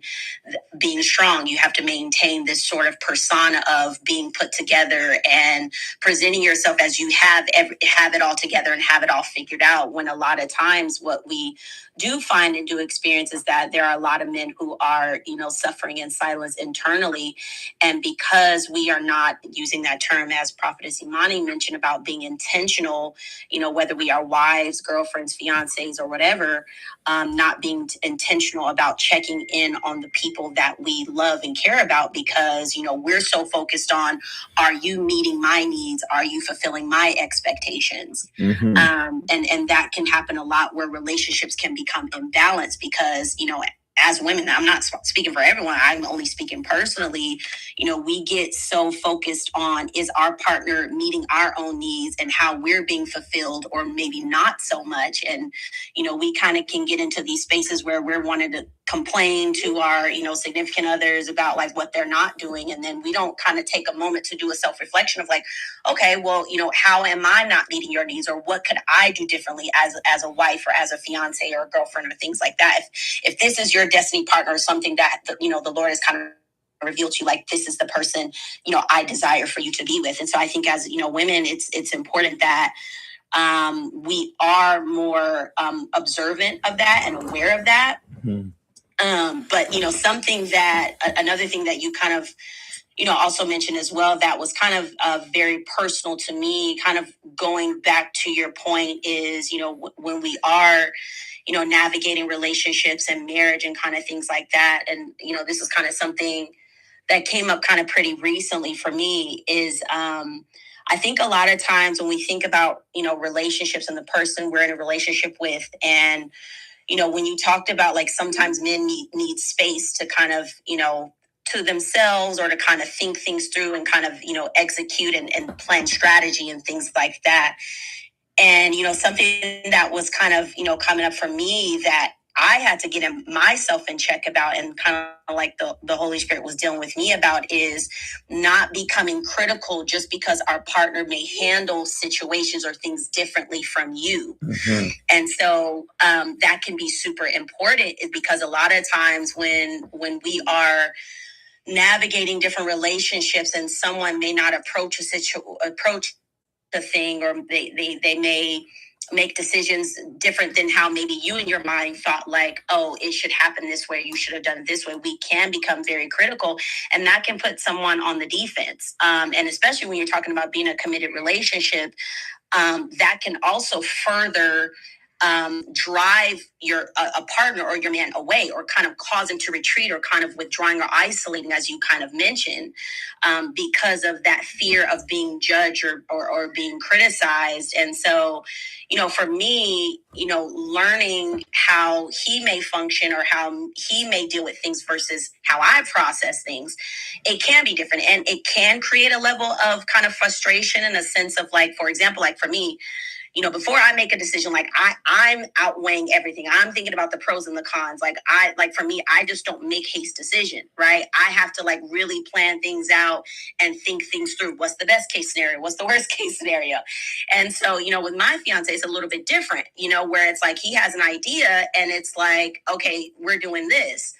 And so for me, it has at times where it's come a point where it's like, whoa, wait, like what happened to the whole like strategizing and planning and kind of things like that. But having to understand that sometimes we're just very different. We process things differently. We do things differently. And sometimes I don't always see or observe, God may be dealing with him in his own way, and he may process things differently. And so when he has an idea or a way in which how he does things, even though it may not look like how I would do it, but understanding and trusting that God is dealing with him in his own way. And so I may not see it in the natural eye, but because I know that he has a relationship with God and the Spirit of the Lord speaks to him, I have to trust that whatever goal or mission he has in mind for our family, trusting and believing that, okay, what it is, that is something that the Lord put within him. And so as being, being his future wife, understanding, being supportive of that, but also at the same time, being a woman that is, actively praying and asking, the Lord and the Spirit to guide him and lead him. But sometimes, yes, it can, become a challenge in a sense where it's like, wait, I wouldn't have processed it like that or done it like that. And I think that can be the beauty of, having these differences, but also, at the same time, it's like you said, if you may not agree with something, there's a way that we can do it as women without damaging or harming their ego or their sense of decision making. We can do it in a very gentle, loving, and compassionate way. It's good. Good stuff. Dr. Saad, you brought up a very important point. I want everyone to consider this is just in general. So you can ask yourself, just for everyone in the room, everyone that's listening, ask yourself, uh, do you have like romantic interest or romantic connections with incompetent individuals? Do you have a pattern of dating incompetent or being in a relationship with incompetent people? And the reason why I say that is because when you have the experience or the pattern or the familiarity with being involved with individuals who are incompetent, a lot of times you can find yourself narrating, editing, criticizing, or inputting your input in their decision making. And from my understanding, that's about dealing with incompetent people, right? So sometimes people are sharing things with you to share, to involve, and to make you aware, not because they need guidance or, for me, uh, I believe this, like, I don't like when my wife makes a decision, she makes a decision. I don't find myself editing, or I don't think because she's an individual, she's independent, she's competent. Before I ever got with her, she shows capacity, Proverbs 31. So a lot of times some of us are dating incompetent people, and we are used to getting Ken dolls or Barbie dolls or GI Joe, something that we can control. And then we get someone that we always have to help them with their decision making. And so something that you have to, be cognizant of is, you're getting in a person's life to do life with them, not to, because some people are frustrated because you can't control or you can't edit a person. And that's just not why you're in their life. You're not in their life.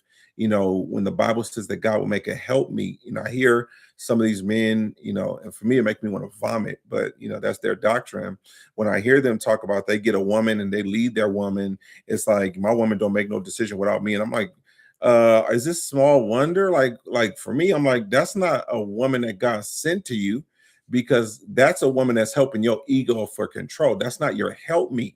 That's your ego stroker, right? And if you want somebody to play with your ego, you can go to the sex store or something, right? So a lot of people get someone that they can control to make them feel in control. A partner is someone that you share life with that you don't have to program. So some of us are used to just something to consider. Many of us are used to incompetent people, and we have an opinion or we have a perspective because you are in covenant with people. You're having sex with people who make bad decisions. Okay. And so if they make bad decisions, why would you trust them with your soul? And for some people, that can be one of the major indictments in your relationship, when a person has made decisions that causes you not to see my boy Truly. When a person is making decisions that cause you not to trust their leadership. Leadership, I'm just talking to the brothers, and this may be your doctrine, but let me just help you. Okay. A woman who cannot do anything without your approval, that's not your wife, that's your daughter. You're just having sex with your daughter. Okay. It's not healthy. Okay. And if you women are under that, that's not healthy. Okay. So her father raised her, told her what to do, told her how to think.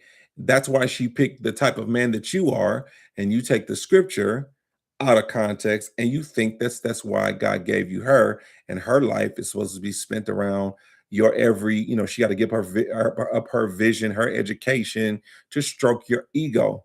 That's abusive and it's imbalanced. That's not why God has brought her there. And on the other hand, some of you didn't get your man until he got delivered from his mama, and now he's looking for his mama in you. And now every decision you make, he got to come to you. And if a man needs you to help him make decisions, that's not leader. It's not leadership. Okay, a wife and a husband both lead. Okay, what it means that a husband leads, that means the responsibility, the decisions that are made in the family, they fall on the husband. That's why you should get a husband that can take accountability even for your mistakes. A husband, it starts by you guys getting food together. I'm trying to help some of y'all with this dating thing. It starts by, is he able to pick up the tab for the dinner bill? Because if he has trouble picking up the tab for the dinner bill, he's going to have trouble paying for your tires when it pops.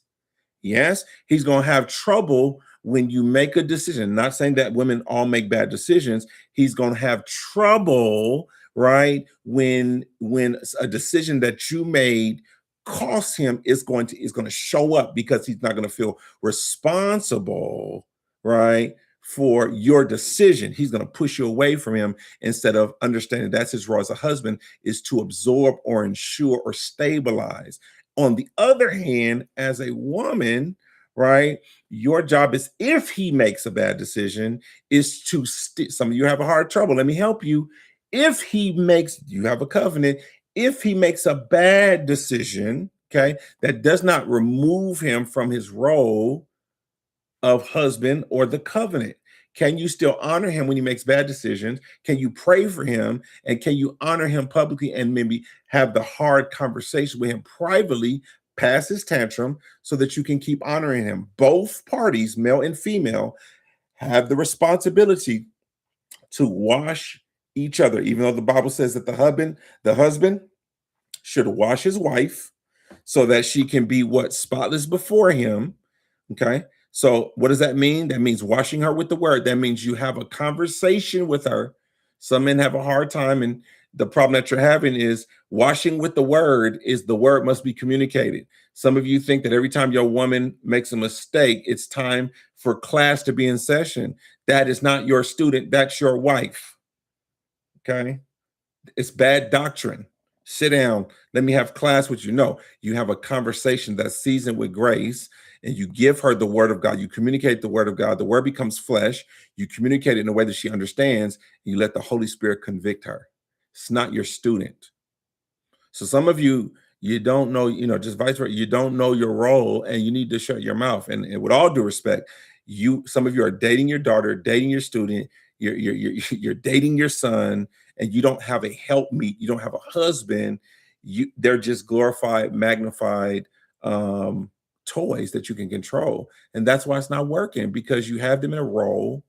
When you're picking your hairstyle, you ask your husband, does this look good on me? Do you like this? And you should pick what he likes, because who are you trying to look good for? Vice versa, baby. How you like you're supposed to be looking good for the person that's in covenant with you. I'm just saying. Okay. Those are just some nuggets to help, something to think about, something to chew on, something to say maybe. And that's maybe, you should not marry someone and I'm hoping that we're not, knocking boots and sonic rings out each other, and we don't have no covenant. I'm hopefully I'm talking to people that are moving in that direction, because you're committing your soul time with somebody that you don't even like their decision making. Why are y'all in each other's bodies and exchanging DNA? You don't even like their decision making. Okay, so you're putting the orgasm and you're putting the pleasure over the principle. Okay, it's out of order. Okay, you have pleasure with the person whose principles are good. Do you even agree morally before you start trying to sleep with somebody? Do you and I was talking about moving in with each other. Okay. Can you share space with the person? So before, some of y'all are moving in with each other, and now the whole house is tore up because you're having a territorial battle. Okay. How does the person handle their space? Does the person respect your boundaries? Does the person, is this person going to dominate everything? So you got to pay attention to domination. Domination usually doesn't show up in a lot of these relationships. And I counsel a lot of people that domination shows up after the covenant. That's crazy work right there. You should vet. Okay. Are they dominating the conversation? Because if they dominate the conversation, wait till you get married. Okay. If it's all about how they feel and their feelings dominate the marriage, wait till you get married. You got to pay attention. Okay. I'm going to pause there. I want to ask Prophet Dre, pertaining to like the development of men. I want to talk to one of the brothers. The development, when you're taught about marriage, when you are, trained, or when you are learning, just think about maybe from teenage to now. Like, do you really believe that we are given the proper tools for marriage, or do you think that we are underinformed? What's your thoughts, Prophet Dre? First of all, I want to give honor to the Lord Jesus Christ, who's the head of my life. You better do it. He had to reset the room. Yeah, you had to reset the room because of the sonic rings. Okay, oh, my bad. Listen, I cannot. But no, I love everything that is being discussed, and I laugh every time Prophetess Imani speaks because she's like a literal gangster for Jesus, like, and it's just so like she gonna get you together, and I'm just listening to her like Jesus Christ, like I look at the areas where like I need to intentionally grow. But to answer your question, I believe that many of us are not prepared and we're not equipped to really be able to, institute the effectiveness in marriage, because I believe that most of us didn't see the example of what that looked like, right? And it's like looking at, I think my first real example of like what marriage is and like what it will take was from the first premarital counseling session I had with you. And I've never had like a marriage counseling session because even prior to that, like a lot of the marriages that I did see were extremely dysfunctional, extremely toxic, and so be it. And then it's like trying to teach you like this is what you don't do or whatever it may be. But it's like at the same time, how important is it to have those healthy conversations with men about even in singleness, I would say first, right? Because I think that sometimes like we don't address certain issues in singleness, which obviously when you get married, those things indeed will come out. Like whether you try to suppress them, whether you try to keep them a secret or whatever, they're going to come out at some point in the marriage. And in most instances, it makes the marriage more explosive. It makes it more critical and more damaging. There's a great damage control now that has to happen now because of that.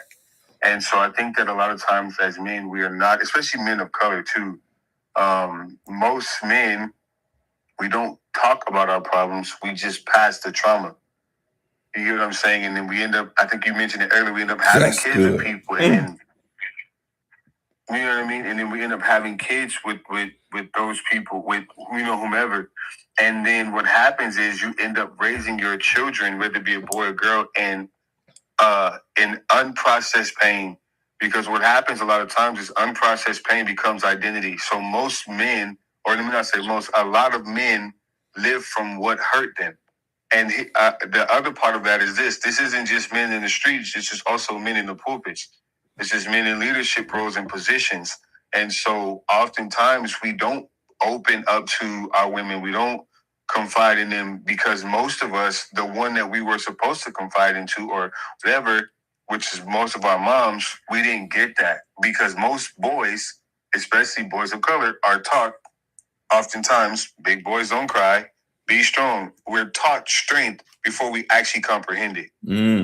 So it's wired and embedded in us oftentimes to be a particular way. So the times we need to be weak, the times we want to cry, the times we want to express whatever, the first thought that oftentimes, and I'm pretty sure a lot of the men can attest to this, the first thought that comes to my mind is I can't show a sign of weakness. I can't. And we've been taught that emotions are weak, right? Because it's like the dynamic of women are taught to be recipients they're taught to receive, and then men are taught to give, right? But we're not taught to give in the context of where it has to be a healthy giving, right? Because how often do we also see men who are trying to do everything that they can to keep the family together while they themselves are falling apart? Good stuff. Do you know what I'm saying? And so it's one of those things where it's like, and even when we do, and you mentioned earlier about the barbershop, which is like, I really enjoy the barbershop because it's always a place of like laughter. It's always a place of like, your barber subsequently becomes your therapist. You know what I mean? And even then, like you become your barber's therapist because your barber goes through stuff too, right? But they still effectively cut your hair because they're not so consumed by their problems that they remove their focus from their job. Why are you starting this stuff? Look, you said something. I want to catch it before. I don't want to interrupt you, but you said something. I want to throw the lob to you real quick, right? I want to throw this in the room. You said that, right? And my question is, I'm always a person that questions patterns. You said that, when we are young boys, we're taught like, boys don't cry. So that becomes embedded in us, ingrained in us. And watch this, the one who's supposed to help us with it, right? The one we're supposed to show our vulnerability to is our mother, right? And my question is, why isn't the father there? Why is it that the fathers are not there to help the sons process weakness, right? When the fathers see, as a father, one thing that I've learned is, like I teach my son strength, but I show my son and teach him that his greatest strength is his ability to be weak and vulnerable so they can rely upon God with no shame, right? And that messes us up because now, we learn, watch this, we learn how to be weak with women, but we don't know how to be weak with men, which affects why we can't be weak with Father God. And then the process continues. You see what I'm saying? This is also why brothers have a hard time being corrected by their brotherhood, because we've never seen men, what I mean, they run to get their correction from women, like, oh, I got my man together. Where is the men around him who hold him accountable in his vulnerability? Why do men only run to women? You see? So that's something to chew on. Can I? Yes. You just said, I'm sorry. Now you got my mind going even more, because I think a part of that is this too. When men err or when men miss it, men usually respond with violence. You better talk. Here's what I mean. You better talk, sir. The moment I do something wrong, I'm struck for it. Versus being placed a hand on the shoulder. Hey, I noticed this, right? And I wanna kind of, know what made you lead that way in your decision making. And even then too, because it also can be not just from other men, but from the mom, the woman or the mother, right? And so it's like the moment you do something wrong, there's an immediate consequence without being actually helped to understand, okay, you did this because of this, right? And then let's actually help develop a new pattern or a new system to avoid that. Like one thing that I'm learning being a father now, and I got this from my wife, like she'll ask my son a question and his first response is, I don't know. And then she'll wait a few minutes and she'll ask him again. And then he gives an answer because he's anticipating an immediate disciplinary action. Right now, in some instances, yes, it may be, okay, you may need a little spanking or whatever, blah, blah, blah. But I think that like when you're, because you talked about patterns, right? When you are used to a pattern of a type of violence to you, you don't express yourself, you go within yourself and you hide. I don't know if this is making sense to somebody. Yeah. You subsequently go in yourself and then you hide because now it's like, true, okay, Papa. It's true, Papa. Yes. I'm fired. I'm fired now. I'm fired. Prophesize. Prophesize. But it's that thing of where, like, and then here's the other part too. Because you've ever been, I know you've experienced this, Apostle, and I think that many of us on here have experienced this in some capacity. You ever been beat so much that you become numb to the beating? I refuse to answer the question on the grounds that might incriminate me. Right. Like you're used to it that now you don't even anticipate. You're like, okay, just get it over with. I'm used to people leaving me when I mess up. Oh, stop. Wait, stop. Stay right there. Yes. But I got if I don't catch this loud, right? We got to open it, right? So some of us, we look for someone, watch this, we don't look for someone that corrects us. We actually look for someone that spanks us, or we look for someone that punishes us. And some of us get punished with silence, separation, or violence. Write that down. It's silence, separation, and violence.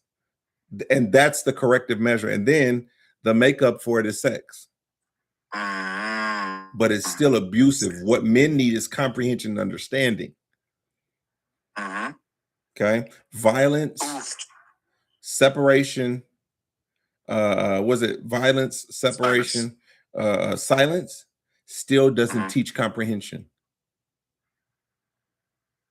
I worked in corrections, right, for years, and I dealt with a lot of people who go through the recidivism process, and they go into prison 10 years, 20 years, they get separated, they go into isolation, they don't get communication, and some of them still come back with the same habits because even punishment that doesn't help develop the brain with comprehension so they can understand the weight of their decision making.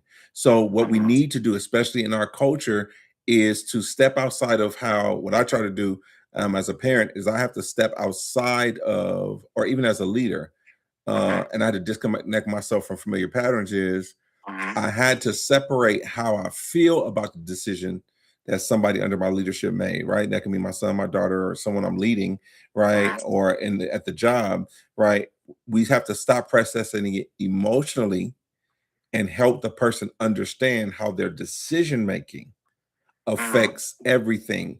And if we show irresponsibility with emotional reactions, then the pattern starts over. So it starts first with the father helping your sons understand and your daughters understand how their decision making affects everyone outside of them without showing anger, and then be able to communicate. What I do with my children, I'm like, what you did, watch this, I communicate the principle first, and then the reason why a lot of times I don't communicate how, and this is something you all may need to take parents classes for, because it's not your job to make your children the custodians of your emotions, because then they'll leave to please you and clean up your mess. It's basically the decision that they made affects everyone. You want them to understand the effects of their decision, not to focus on how it made you feel, right? Because even though you feel right about their decision, they still don't understand the weight of it. Okay. Because then what they'll do is they'll spend the rest of your life not trying to make you angry versus making good decisions. What's your thought about that? That is a real thing.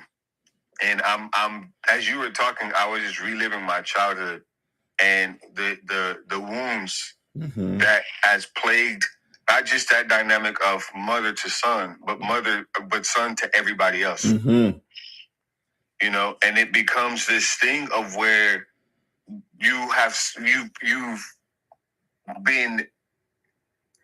so embedded with not wanting to mess up, you mess up. And then when you realize the depth of how you messed up, you're trying to not mess up even the more, but you keep messing up because you're trying to avoid messing up.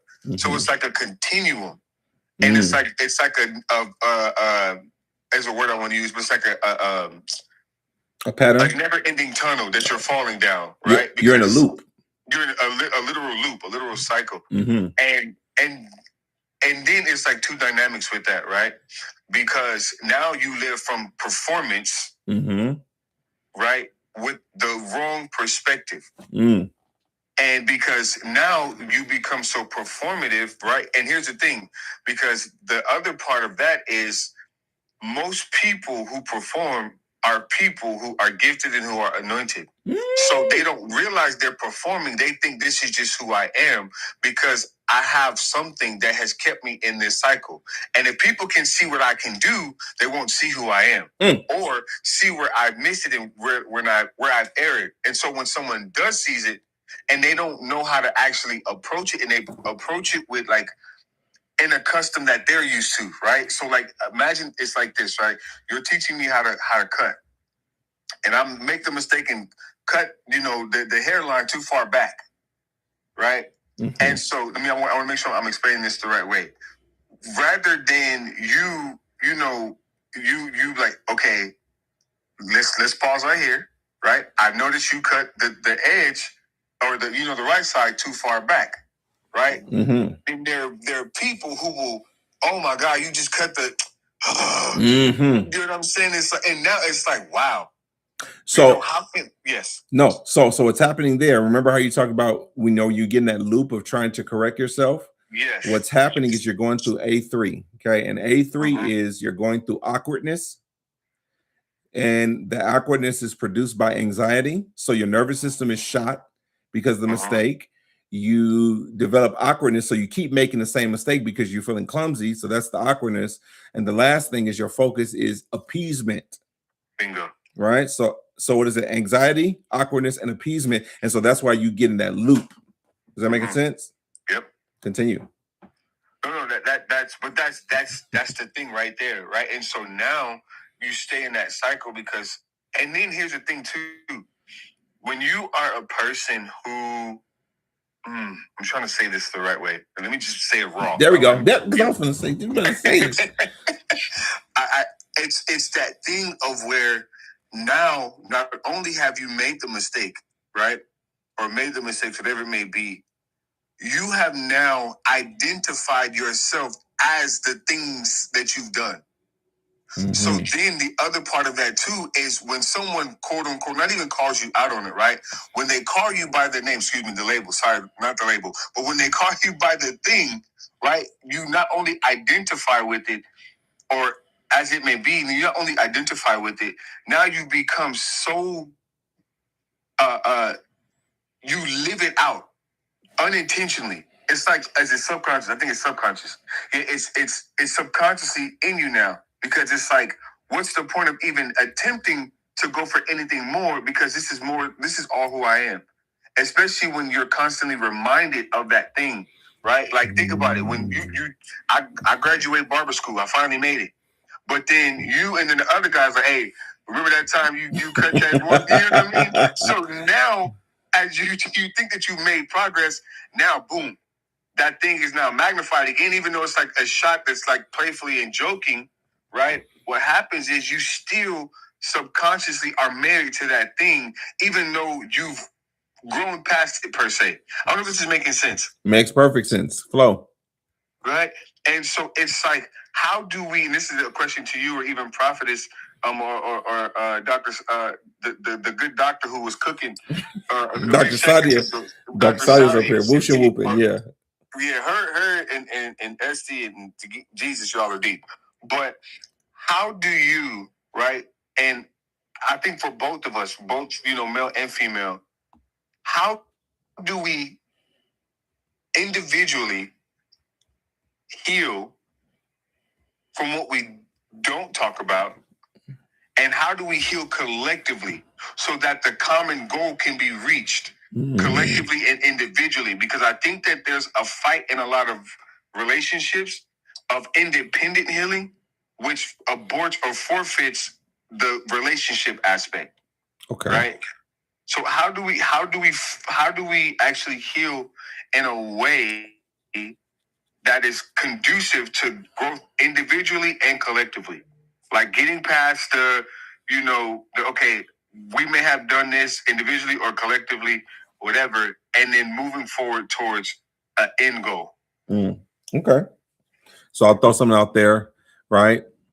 Throw something out there for us to talk about. Okay. So let's just say, for instance, we're living our life and we experience, watch this, we experience sickness or disease. Usually, okay, sickness or disease is healed, right? Natural, because our immune system and our body will heal itself.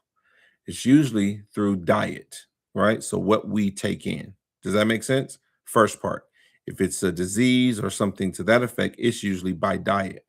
There are some injuries, right, that require, right, the body will heal itself, but there are some injuries that require assistance, right? Some cuts need bandaging because we'll bleed out. Some injuries require stitching. Some injuries require some type of balm or salve or medicine so that there's no infection, right? So we have to allow what is natural to take place with time, right? Which is like what we take in, and we gotta allow process time. But then also we have to recognize when the healing requires assistance. Does that make sense? Some wounds are so deep that they require gauze and stitching, and some require just some type of salve to cause it from not being affected. Some of what we're dealing with, these are ancient wounds pertaining to male and female and how we perceive each other.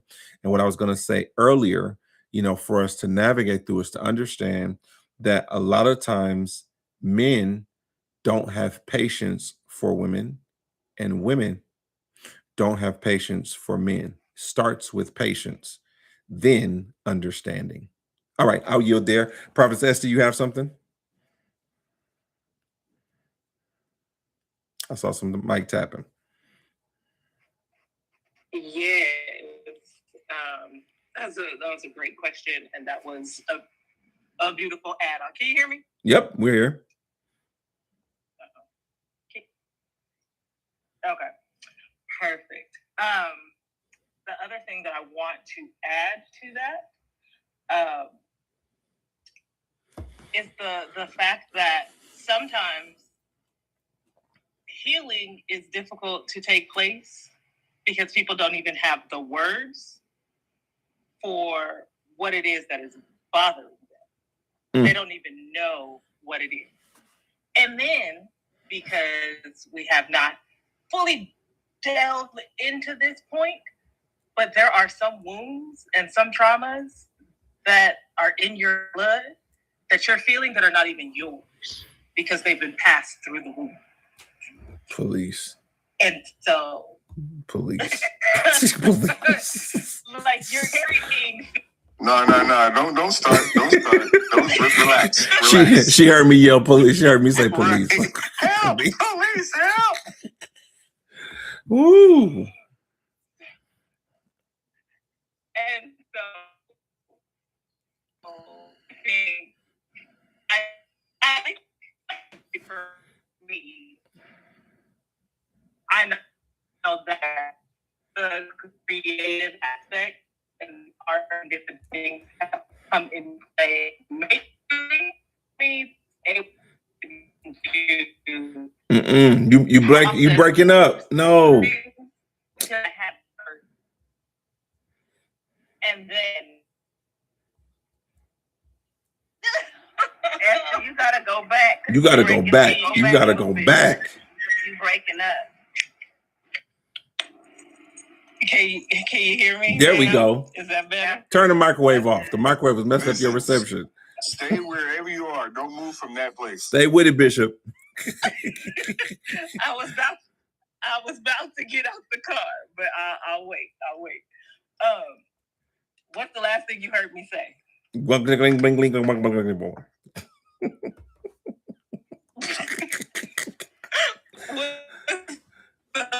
thing you heard me say? Sorry.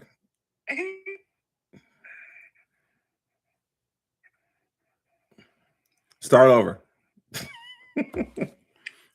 I don't know what the last thing you heard me say was. Start After over. The bloodline. I know. After the bloodline. There we go.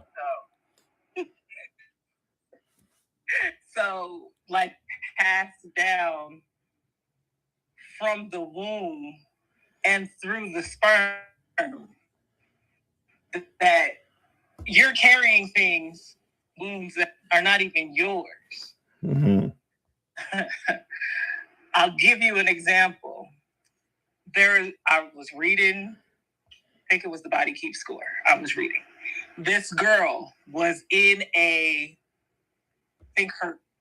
something happened where it was an accident, and she, hearing memory, figured out how to get out of the situation. I think something was on fire because her grandfather survived an explosion and all these things. And those memories, she did not live that, but she experienced it and she figured out how to get out of the situation because the memory of it was passed down to her somehow.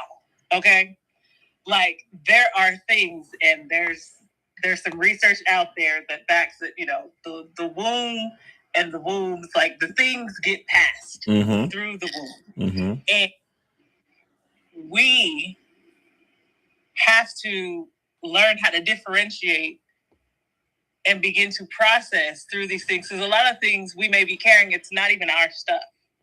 Like, yes, we have our things that we have experienced, and then there's another layer on top of that of the things that we don't even have words for yet. So it's hard to try and heal a thing when people are expected to have conversation and communicate with words when you don't have the words for what it is that you are experiencing, what it is you have to give grace, and you have to give for that to even process and develop. And I think that is what the art can play. And I think it's so important that we don't lose sight of the arts. And I hate to see that so many times it gets cut from my art me. It's my own healing journey, catalyst that's helped me to process that I will use capability make what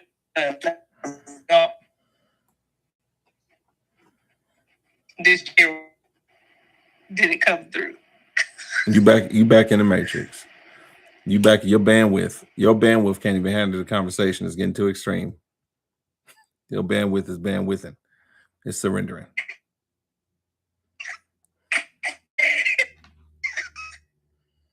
You going? Yeah, it sounds like you. What? Before we get on to what Essie just said, talked about the marriage.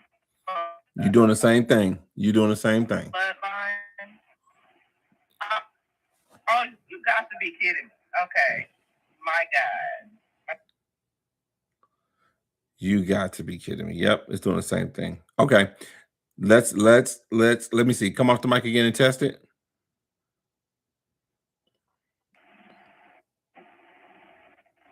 Hear me? Say something again. Are you moving? I am moving. Oh, that's why. Can you hear me now? We can hear you now. I was saying what it was still deep because when you said what's passed through the womb. I believe when these things are passed because the trauma are not being resolved. I think the strategy is to get the next generation to own the fear or own the curse, own it. That's good. It's almost like, have you ever been around somebody or been in somebody's life who had their leg cut off? Or a limb? They literally, I know somebody, I've been somebody in hospital, leg gone, they got up, they can feel the leg as if it's there. The nerves are still there. So even though it's cut off, to them the whole leg, yeah, I mean, they got up and fell. Because they had that leg, their whole body, it's in there. And so even though it was cut away, it's not even there. Yeah. But they felt it still. And so, you know how even the word says you're free indeed. But if it's amputated and taken away, you start thinking you're not free. You start thinking you still have a leg. The memory. And it's gone. That's good. Phantom feels or phantom pains. Not you. Yeah. So that's good. I do want to give space. I'm going to just give space and time for reflections. I think we've had a pretty good conversation. This is going to segue into a future conversation for our Green Room podcast. So we're going to have the same type of mental health communication approaches between myself and my wife. So we're going to share, from a male and female perspective, both professionally, personally, and prophetically. So stay tuned for that. I want to also remind everyone to be considerate and to be cognizant of men's mental health. For me, it's not just a month. I think men's mental health is important. So it's not like a holiday. And then at the end of the day, men go back to being treated and allowing themselves to be treated as if their mental health is not important. So you all will continuously be seeing mental health support even throughout the month. So before we move forward, for those of you that are interested, we are conducting some workshops for men, specifically for men. So if you want to get deeper into some of the things that we're discussing, you can go visit us at www.thetriageroom.org, and you can sign up for a consultation there, or you can fill out one of our job forms. You can go to one of our I don't say websites, but one of our social media platforms. You can fill out the interest form for those of you that need mental health support, or you can message directly the phone number 424-379-7235 if you need triage support. So we support during the month of June. We're going to have specials for the men, specifically geared towards helping you have a better means of mental health support, right? So we want to help you with your self-care.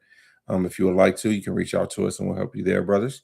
If you have a man in your life that you would like to support, you can also reach out to us, especially to you women that are referring men. We want to also thank you. So those of you that have men that you're referring, please reach out to us. And we also have some specials for you for supporting men's mental health, right? So it's going to be Men's Mental Health Month, but we're going to be having those specials. So men's brothers, I encourage you to reach out, right? You're not in this alone. You're not in it by yourself. And I want to just be very confrontational to the brothers that are listening to me. Men's Mental Health Month is not about helping you get back to a better quality of mental health so that you can go back to performing the way you used to perform. So it's not about let me bring him in for some mental health support so that we can fix his mental health so he can go back to performing.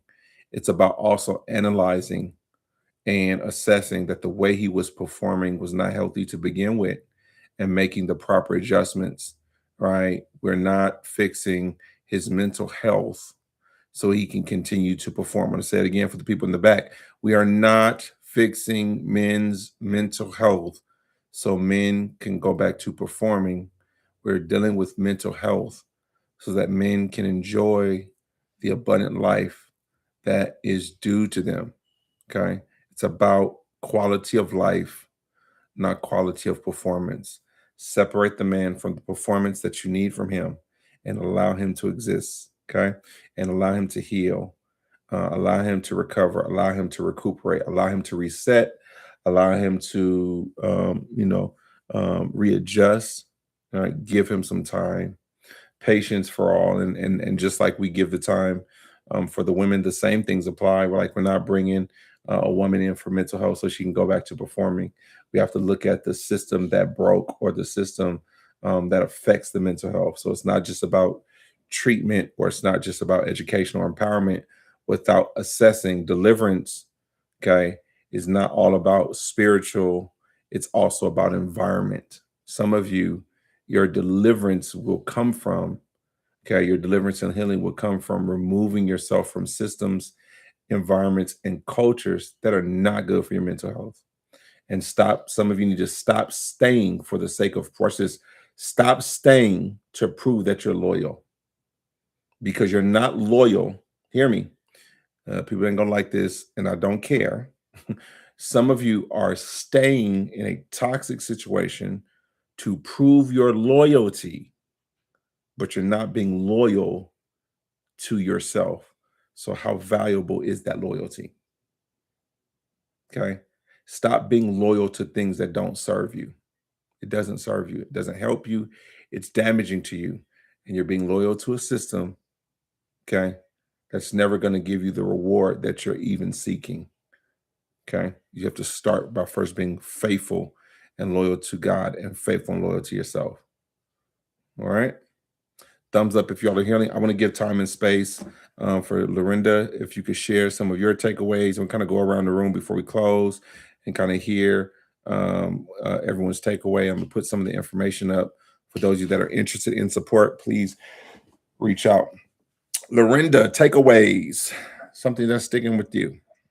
I just want to thank you for this room, for the men and the women coming together to hear the different opinions. Because, like you said, the men don't understand the women sometimes because of the mother wounds, because of the father wounds. So like you say, the lens is not clear. It's foggy. It's distorted.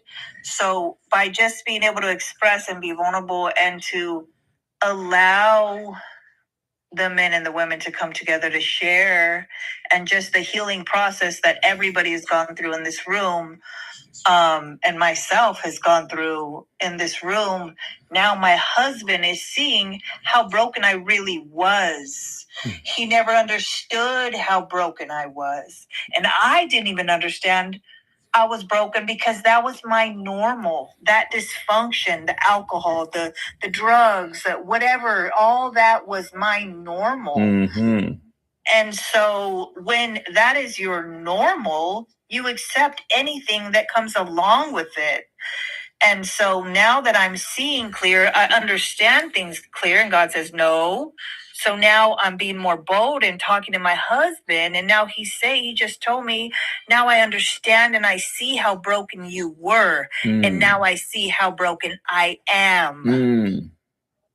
So I thank God for this room, and I think I'm excited for that podcast to come on the green room. Because we need this, because churchy people, they think that if they express their vulnerability, they're going to be tore up. And sometimes that's what happens. But we need to be vulnerable in order to help the other people come out of what they think is normal, but living in dysfunction. And so I'm excited for all of this. Praise God. Thank you for your share. Good stuff. Good stuff. We are waiting to see the fulfillment of what God is doing in his life also. Good stuff. Dr. Sadia, thank you for sharing your expertise. Could you share some takeaways, something that you want to leave us with, if you're available? Yeah, I think just one other thing I'll leave with, I didn't kind of hear it because it was like going in and out for me, but I think Trey may have asked about like, how do you get healing or something along those lines. I didn't hear it fully, but I think, one of the takeaways I will say for us, we is very, very important, like healing is individual work. A lot of times we may have these wounds, trauma wounds, relational wounds, wherever they may come from, whether it's, things that were passed on transgenerationally, or, just living life. And as we age and get older and go through different experiences, oftentimes we look for, we may look for relationships. We, may indulge ourselves in all these different things. Everybody has their own appetites and vices. But I think, one of the things I will say is that, healing, it is a process and it takes work. Something that you have to do individually. You are not going to, you may temporarily find comfort in, all these things that we may find comfort in, whatever that may be. But, I will say part of your self-healing journey is being able to confront those things that may feel uncomfortable emotionally, because a lot of times we try to push those things away and avoid them. And so we become so wrapped up and engulfed in, getting into relationships. We may try to cope with, going to all these different churches and dapping, shouting and dancing and all these sort of things, because we don't want to face the things that may be hurting us. But just wanting to leave with anyone, whatever things that we may be dealing with personally, internally, in order for you to get free of those things. Yes, prayer, believing in God that he will heal you, but there's also individual work that we have to do on ourselves to get to that place where we feel complete and whole again. And, you're not going to find it in drugs. You're not going to find it in sex. You're not going to find it in all these other things that we may turn to as outlets, because we don't want to confront the person in the mirror. So that's something I'll kind of leave with for the room with everyone. And she's duly qualified to share what she just shared. So take that to the bank. Thank you, Dr. Sadia. Prophecy Money, would you like to share takeaways for you? I wasn't sure if we fully answered the question about how can you? We answered healing individually, but I think the question was like, you experienced something in the past, maybe with your mate. How do you deal with it? Yeah, you can deal with it on your own and get over it, but then now, how do you heal as a couple? Because you might have got over it, and your spouse is still traumatized. We're gonna save that for part 2. That we ain't gonna give it. Got you. We ain't gonna give it to them all on the same thing. That's why they're gonna come back. Yeah. You see how you help me, because usually we'll be on here trying to finish it. See what you done did. Thank you. No, it's all well. I just want to make sure that we answered the question, but I like it part 2, so at least we didn't drop you. Yes. And we did not hear you, because sometimes we move on. Or people ask something, we don't answer the question, and now that man is like, see, that's why I'll never say that. You know what I'm saying? That's good. So yeah, I wanted to address that. No, but all is well. I look forward to more transparent conversations. I'm already committed to being transparent and saying things, even on behalf of men or women, saying the hard things, and also addressing some things that we think as women, but we wouldn't dare say it in public, or think it out loud, or we think it, we don't have the words for it. And so I'm looking forward to putting language to some things that's going on, so that we can get healing and understanding and be able to move a little different. And that's it for me. Good stuff. Thank you for your share. All right. So we're still going to do takeaways but those of you that were listening that say, hey, some of the stuff that you shared, especially when the conversations about how do we heal as a couple, how do we heal as individuals, want you to reach out. If you are on Clubhouse, the link at the top, it's the latched registration, the latched workshop registrations at the top. Click that link, fill out the information, and we'll give you updates on the next upcoming workshop. She said part 2 is going to be good. I'm gonna catch this replay though. Yeah, Jessica, if you guys are interested, we're going to be discussing in detail some of those dynamics in the latched workshop. If you are on YouTube, if you are on Facebook, if you are on Instagram, you're going to have to go to our profile or to our page and get the link there. Look for the latched workshop registration form. And then once you fill that out, we'll be reaching back out to you, letting you know the next upcoming workshop. Also, for all of the men, this is the men's only, not the latch workshop, the men's specific mental health workshop. So the men that are interested will give you information about that once you register. So I would go to the link, I would register, or you can go to www.thetriageroom.org. All right. That's how you get support there. Or if you are in a situation where you're not able to get to the website, you can message 424-379-7235 via text, and someone from our staff will reach back out to you to support you. All right. I want to thank you all. We're going to continue to go around the room. We're going to hear from Prophet Dre for takeaways before we land this plane. What are some of your takeaways and something that stood out to you? Floor is yours, sir. There was a plethora of takeaways, especially up until SG turned into Optimus Prime. You know what? There were a multitude of takeaways. I just want to thank you all for sharing this wisdom, this insight, and even what Dr. Sadia said, just being intentional about our own individual healing and how important it truly, really is, because I think that the more, I think you said, Apostle, men and women both don't have patience for each other. And this is what it is. Yeah. But I think that, like, now that we are aware of that, I think that that's something that we probably should intentionally work on. Talk. Because I think that, and this is a philosophy that I've developed recently via the Holy Spirit, and really, really doing my best to implement this. If you need it, sow it. That's good. If you need it, sow it, right? Because the world is not in a deficit. People are just inadvertently selfish. And that's what's causing a lot of things that are happening. And I think that sometimes, we are always wanting something, not necessarily wanting something, but I would say like we're always in need of something. And I think that like we should be able to sow, if you want patience, be patient. Mm-hmm. You know what I mean? If you want this, be that. And so I think that that's one of the biggest things I want to leave, you all with, is to be able to give what you need, because you do have it. Mm-hmm. Amen. Amen. I yield. Awesome sauce, right? And you never know what journey God's going to take you on. I needed healing and wholeness, and I went on a journey for healing and wholeness by sharing with other people, and God gave it to me. So that principle that he's saying, if you need it, sow it. Right? You need support other individuals. You need mental health support. Be there for someone else's, of course.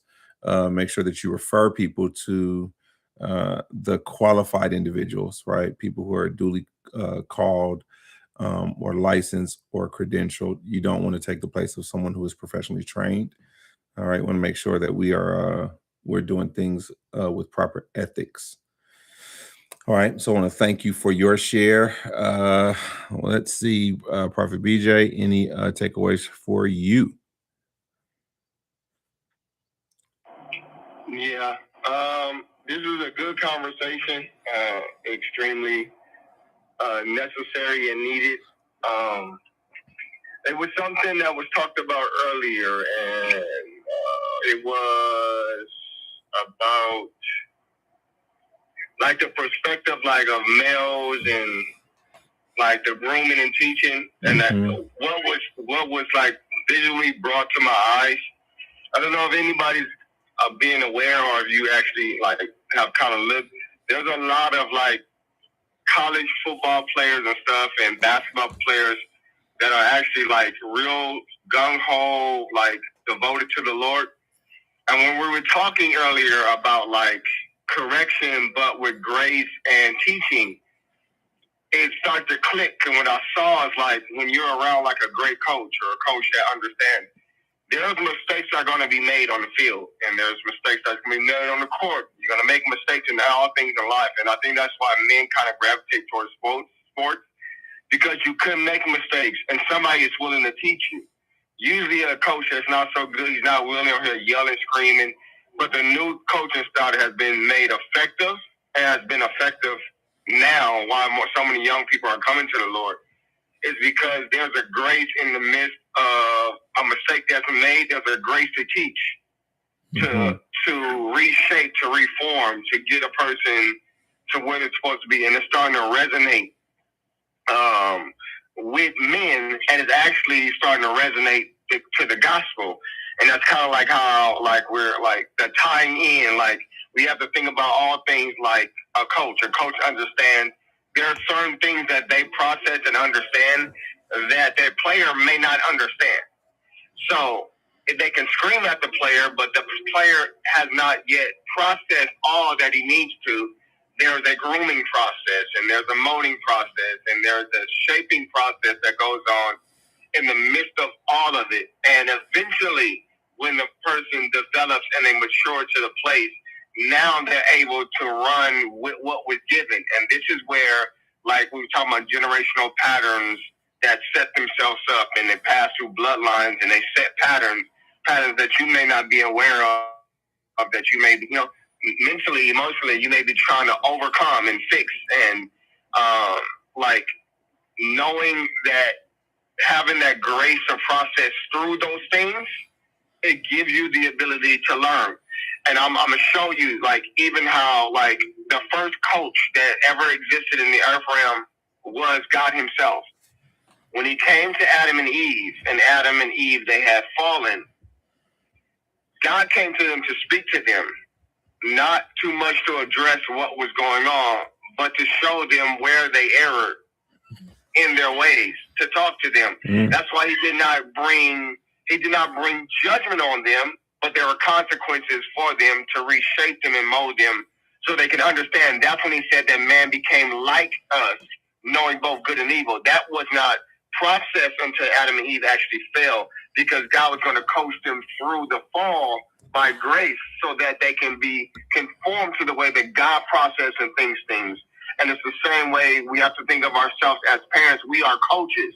Come on. And if we don't coach people through their process and we deal with them in the lack of grace, then we're teaching them. We're not only teaching them, but we're teaching generations behind them to deal with other people like that.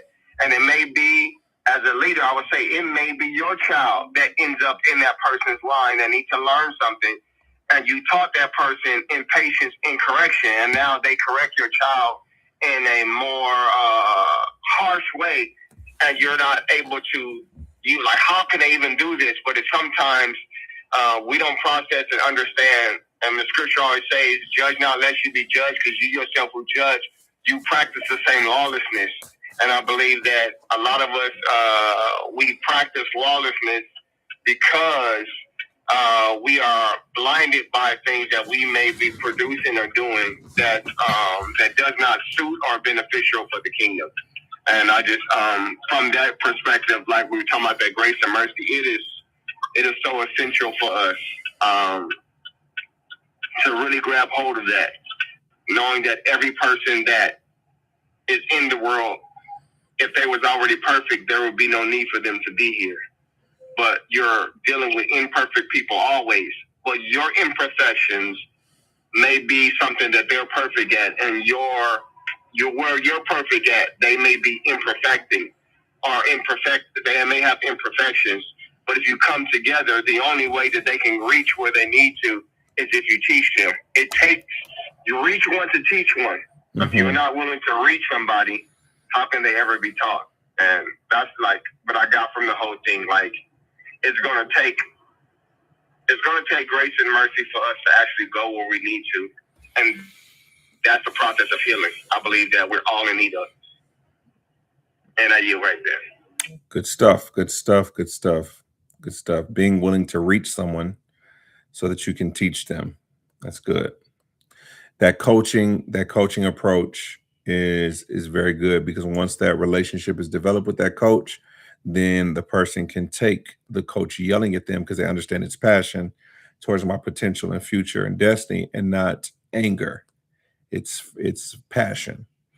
So again, it's important that we take a coaching approach more than an authoritarian approach. Okay, so that's good stuff. Let's see if Prophet Esty was able to get out of the matrix, because we really wanted to hear what she was saying. I hate that there was interference, because she was on a good roll, but we're gonna have to say that for part 2. Prophet Esty, do you have any more shares or just want to take away? Sorry about that. You hear me? Mm-hmm. Okay. If I'm Optimus, who is he? Because he just came with some fire. Okay. But this was good. I look forward to the next conversation. Mm-hmm. Yeah, I think it's really there needs to be more spaces like this where men can share and women can share, and we can hear each other. Like, I think that's the biggest thing. Is it's not like I'm trying to get my point across. Like, we're actually listening to each other, and I think that is the biggest thing, because too many times people jump into, I wouldn't even say they're having dialogue, because, dialogue is two people talking. They just kind of jump into a speech fest, and everybody. You know what? Everybody. You're not gonna do it. You're not. I'm about to block you. You're not about to do that on this. Your speech fest is crazy work. See what I'm saying? I'm just saying, this was good dialogue. I love it, and I can't wait for the next one. I'm gonna yield right there. I ain't gonna say nothing else. Can I take that? You mind if I borrow that? Do I need licensure for that? Because speech fest is right in my alley. You ain't have that but a speech fest. God have mercy. All right. So we want to thank all of you. I want to give you space. So there's some couple of people that did on Clubhouse did fill out the latched form. Again, all of you brothers and you, sister. So the latch form at the top is not just for brothers. Want to make that clear. It's for men and women. But the brothers that sign up, they're going to get another. They're going to be brought into another additional service. But I want to admonish anyone. Let me see if there's anyone here that is taking latched. Let me see. I don't think we have anyone here that's taken the latch workshop yet. But no. Let me see. I can't remember. But I would admonish you to sign up. All right. So click that link, that job form at the top for those that are on Facebook and on YouTube, etc. Just wait a couple of minutes after the live ends, and we're gonna put that link up. You should register now. Register now for the upcoming Latch pop-up workshop. Okay, I'm telling you, it's gonna transform you. All right. All right. I believe we have done all that the Lord will have us to do. Again, self-care is very important before we leave. Self-care is very, very important. You want to take care of yourself before you take care of everyone else. Please take the time while you're being a good mother, father, brother, sister, leader, boss, pastor, prophet, whatever you're being. Please be good to yourself. At least take the time to do some maintenance and some assessment about where you really are. All right. And then please don't wait till you have a breakdown to invest in your breakthrough. All right. We are going to wrap up this. Again, please go to our page to get any additional information. We're going to be having the men's sessions. Again, men are going to have a lot of free sessions this month and discounted sessions this month because we really want to invest in the brothers. And then those of you that are that have also, if you want any additional support, you can go to our website, www.thetriageroom.org. You also can purchase our new book that we'll be releasing soon, which is The Eye Doctor. So if these sessions don't get you, the book is going to get you, but we're going to get you together. All right. All right. I'm going to ask Prophecy Money if you can give us closing thoughts. You always have good closing thoughts. And then you can close us out. The floor is yours. I really think the closing thoughts is collective this time. It was so good. And I say welcome to the green room.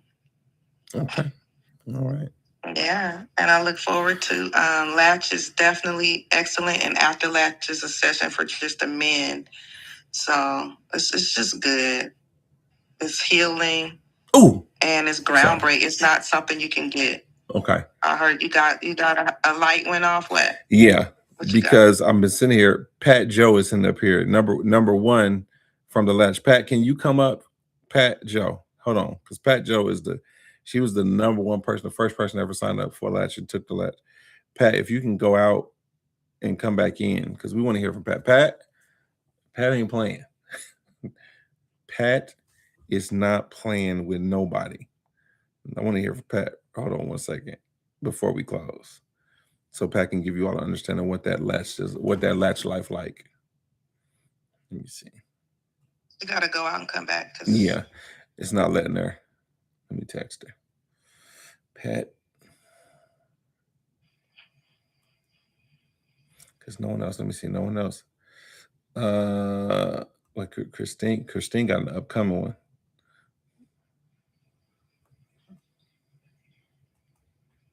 Let me see.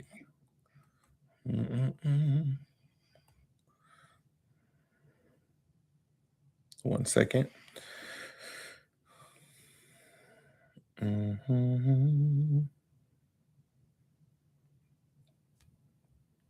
Did you try to invite her and see what happened on your end? Or any other Yeah, I've been inviting her. It's not. It's not. It's doing it wrong. Okay.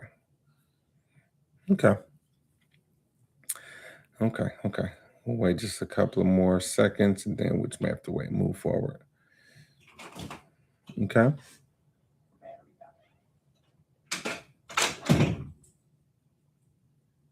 All right.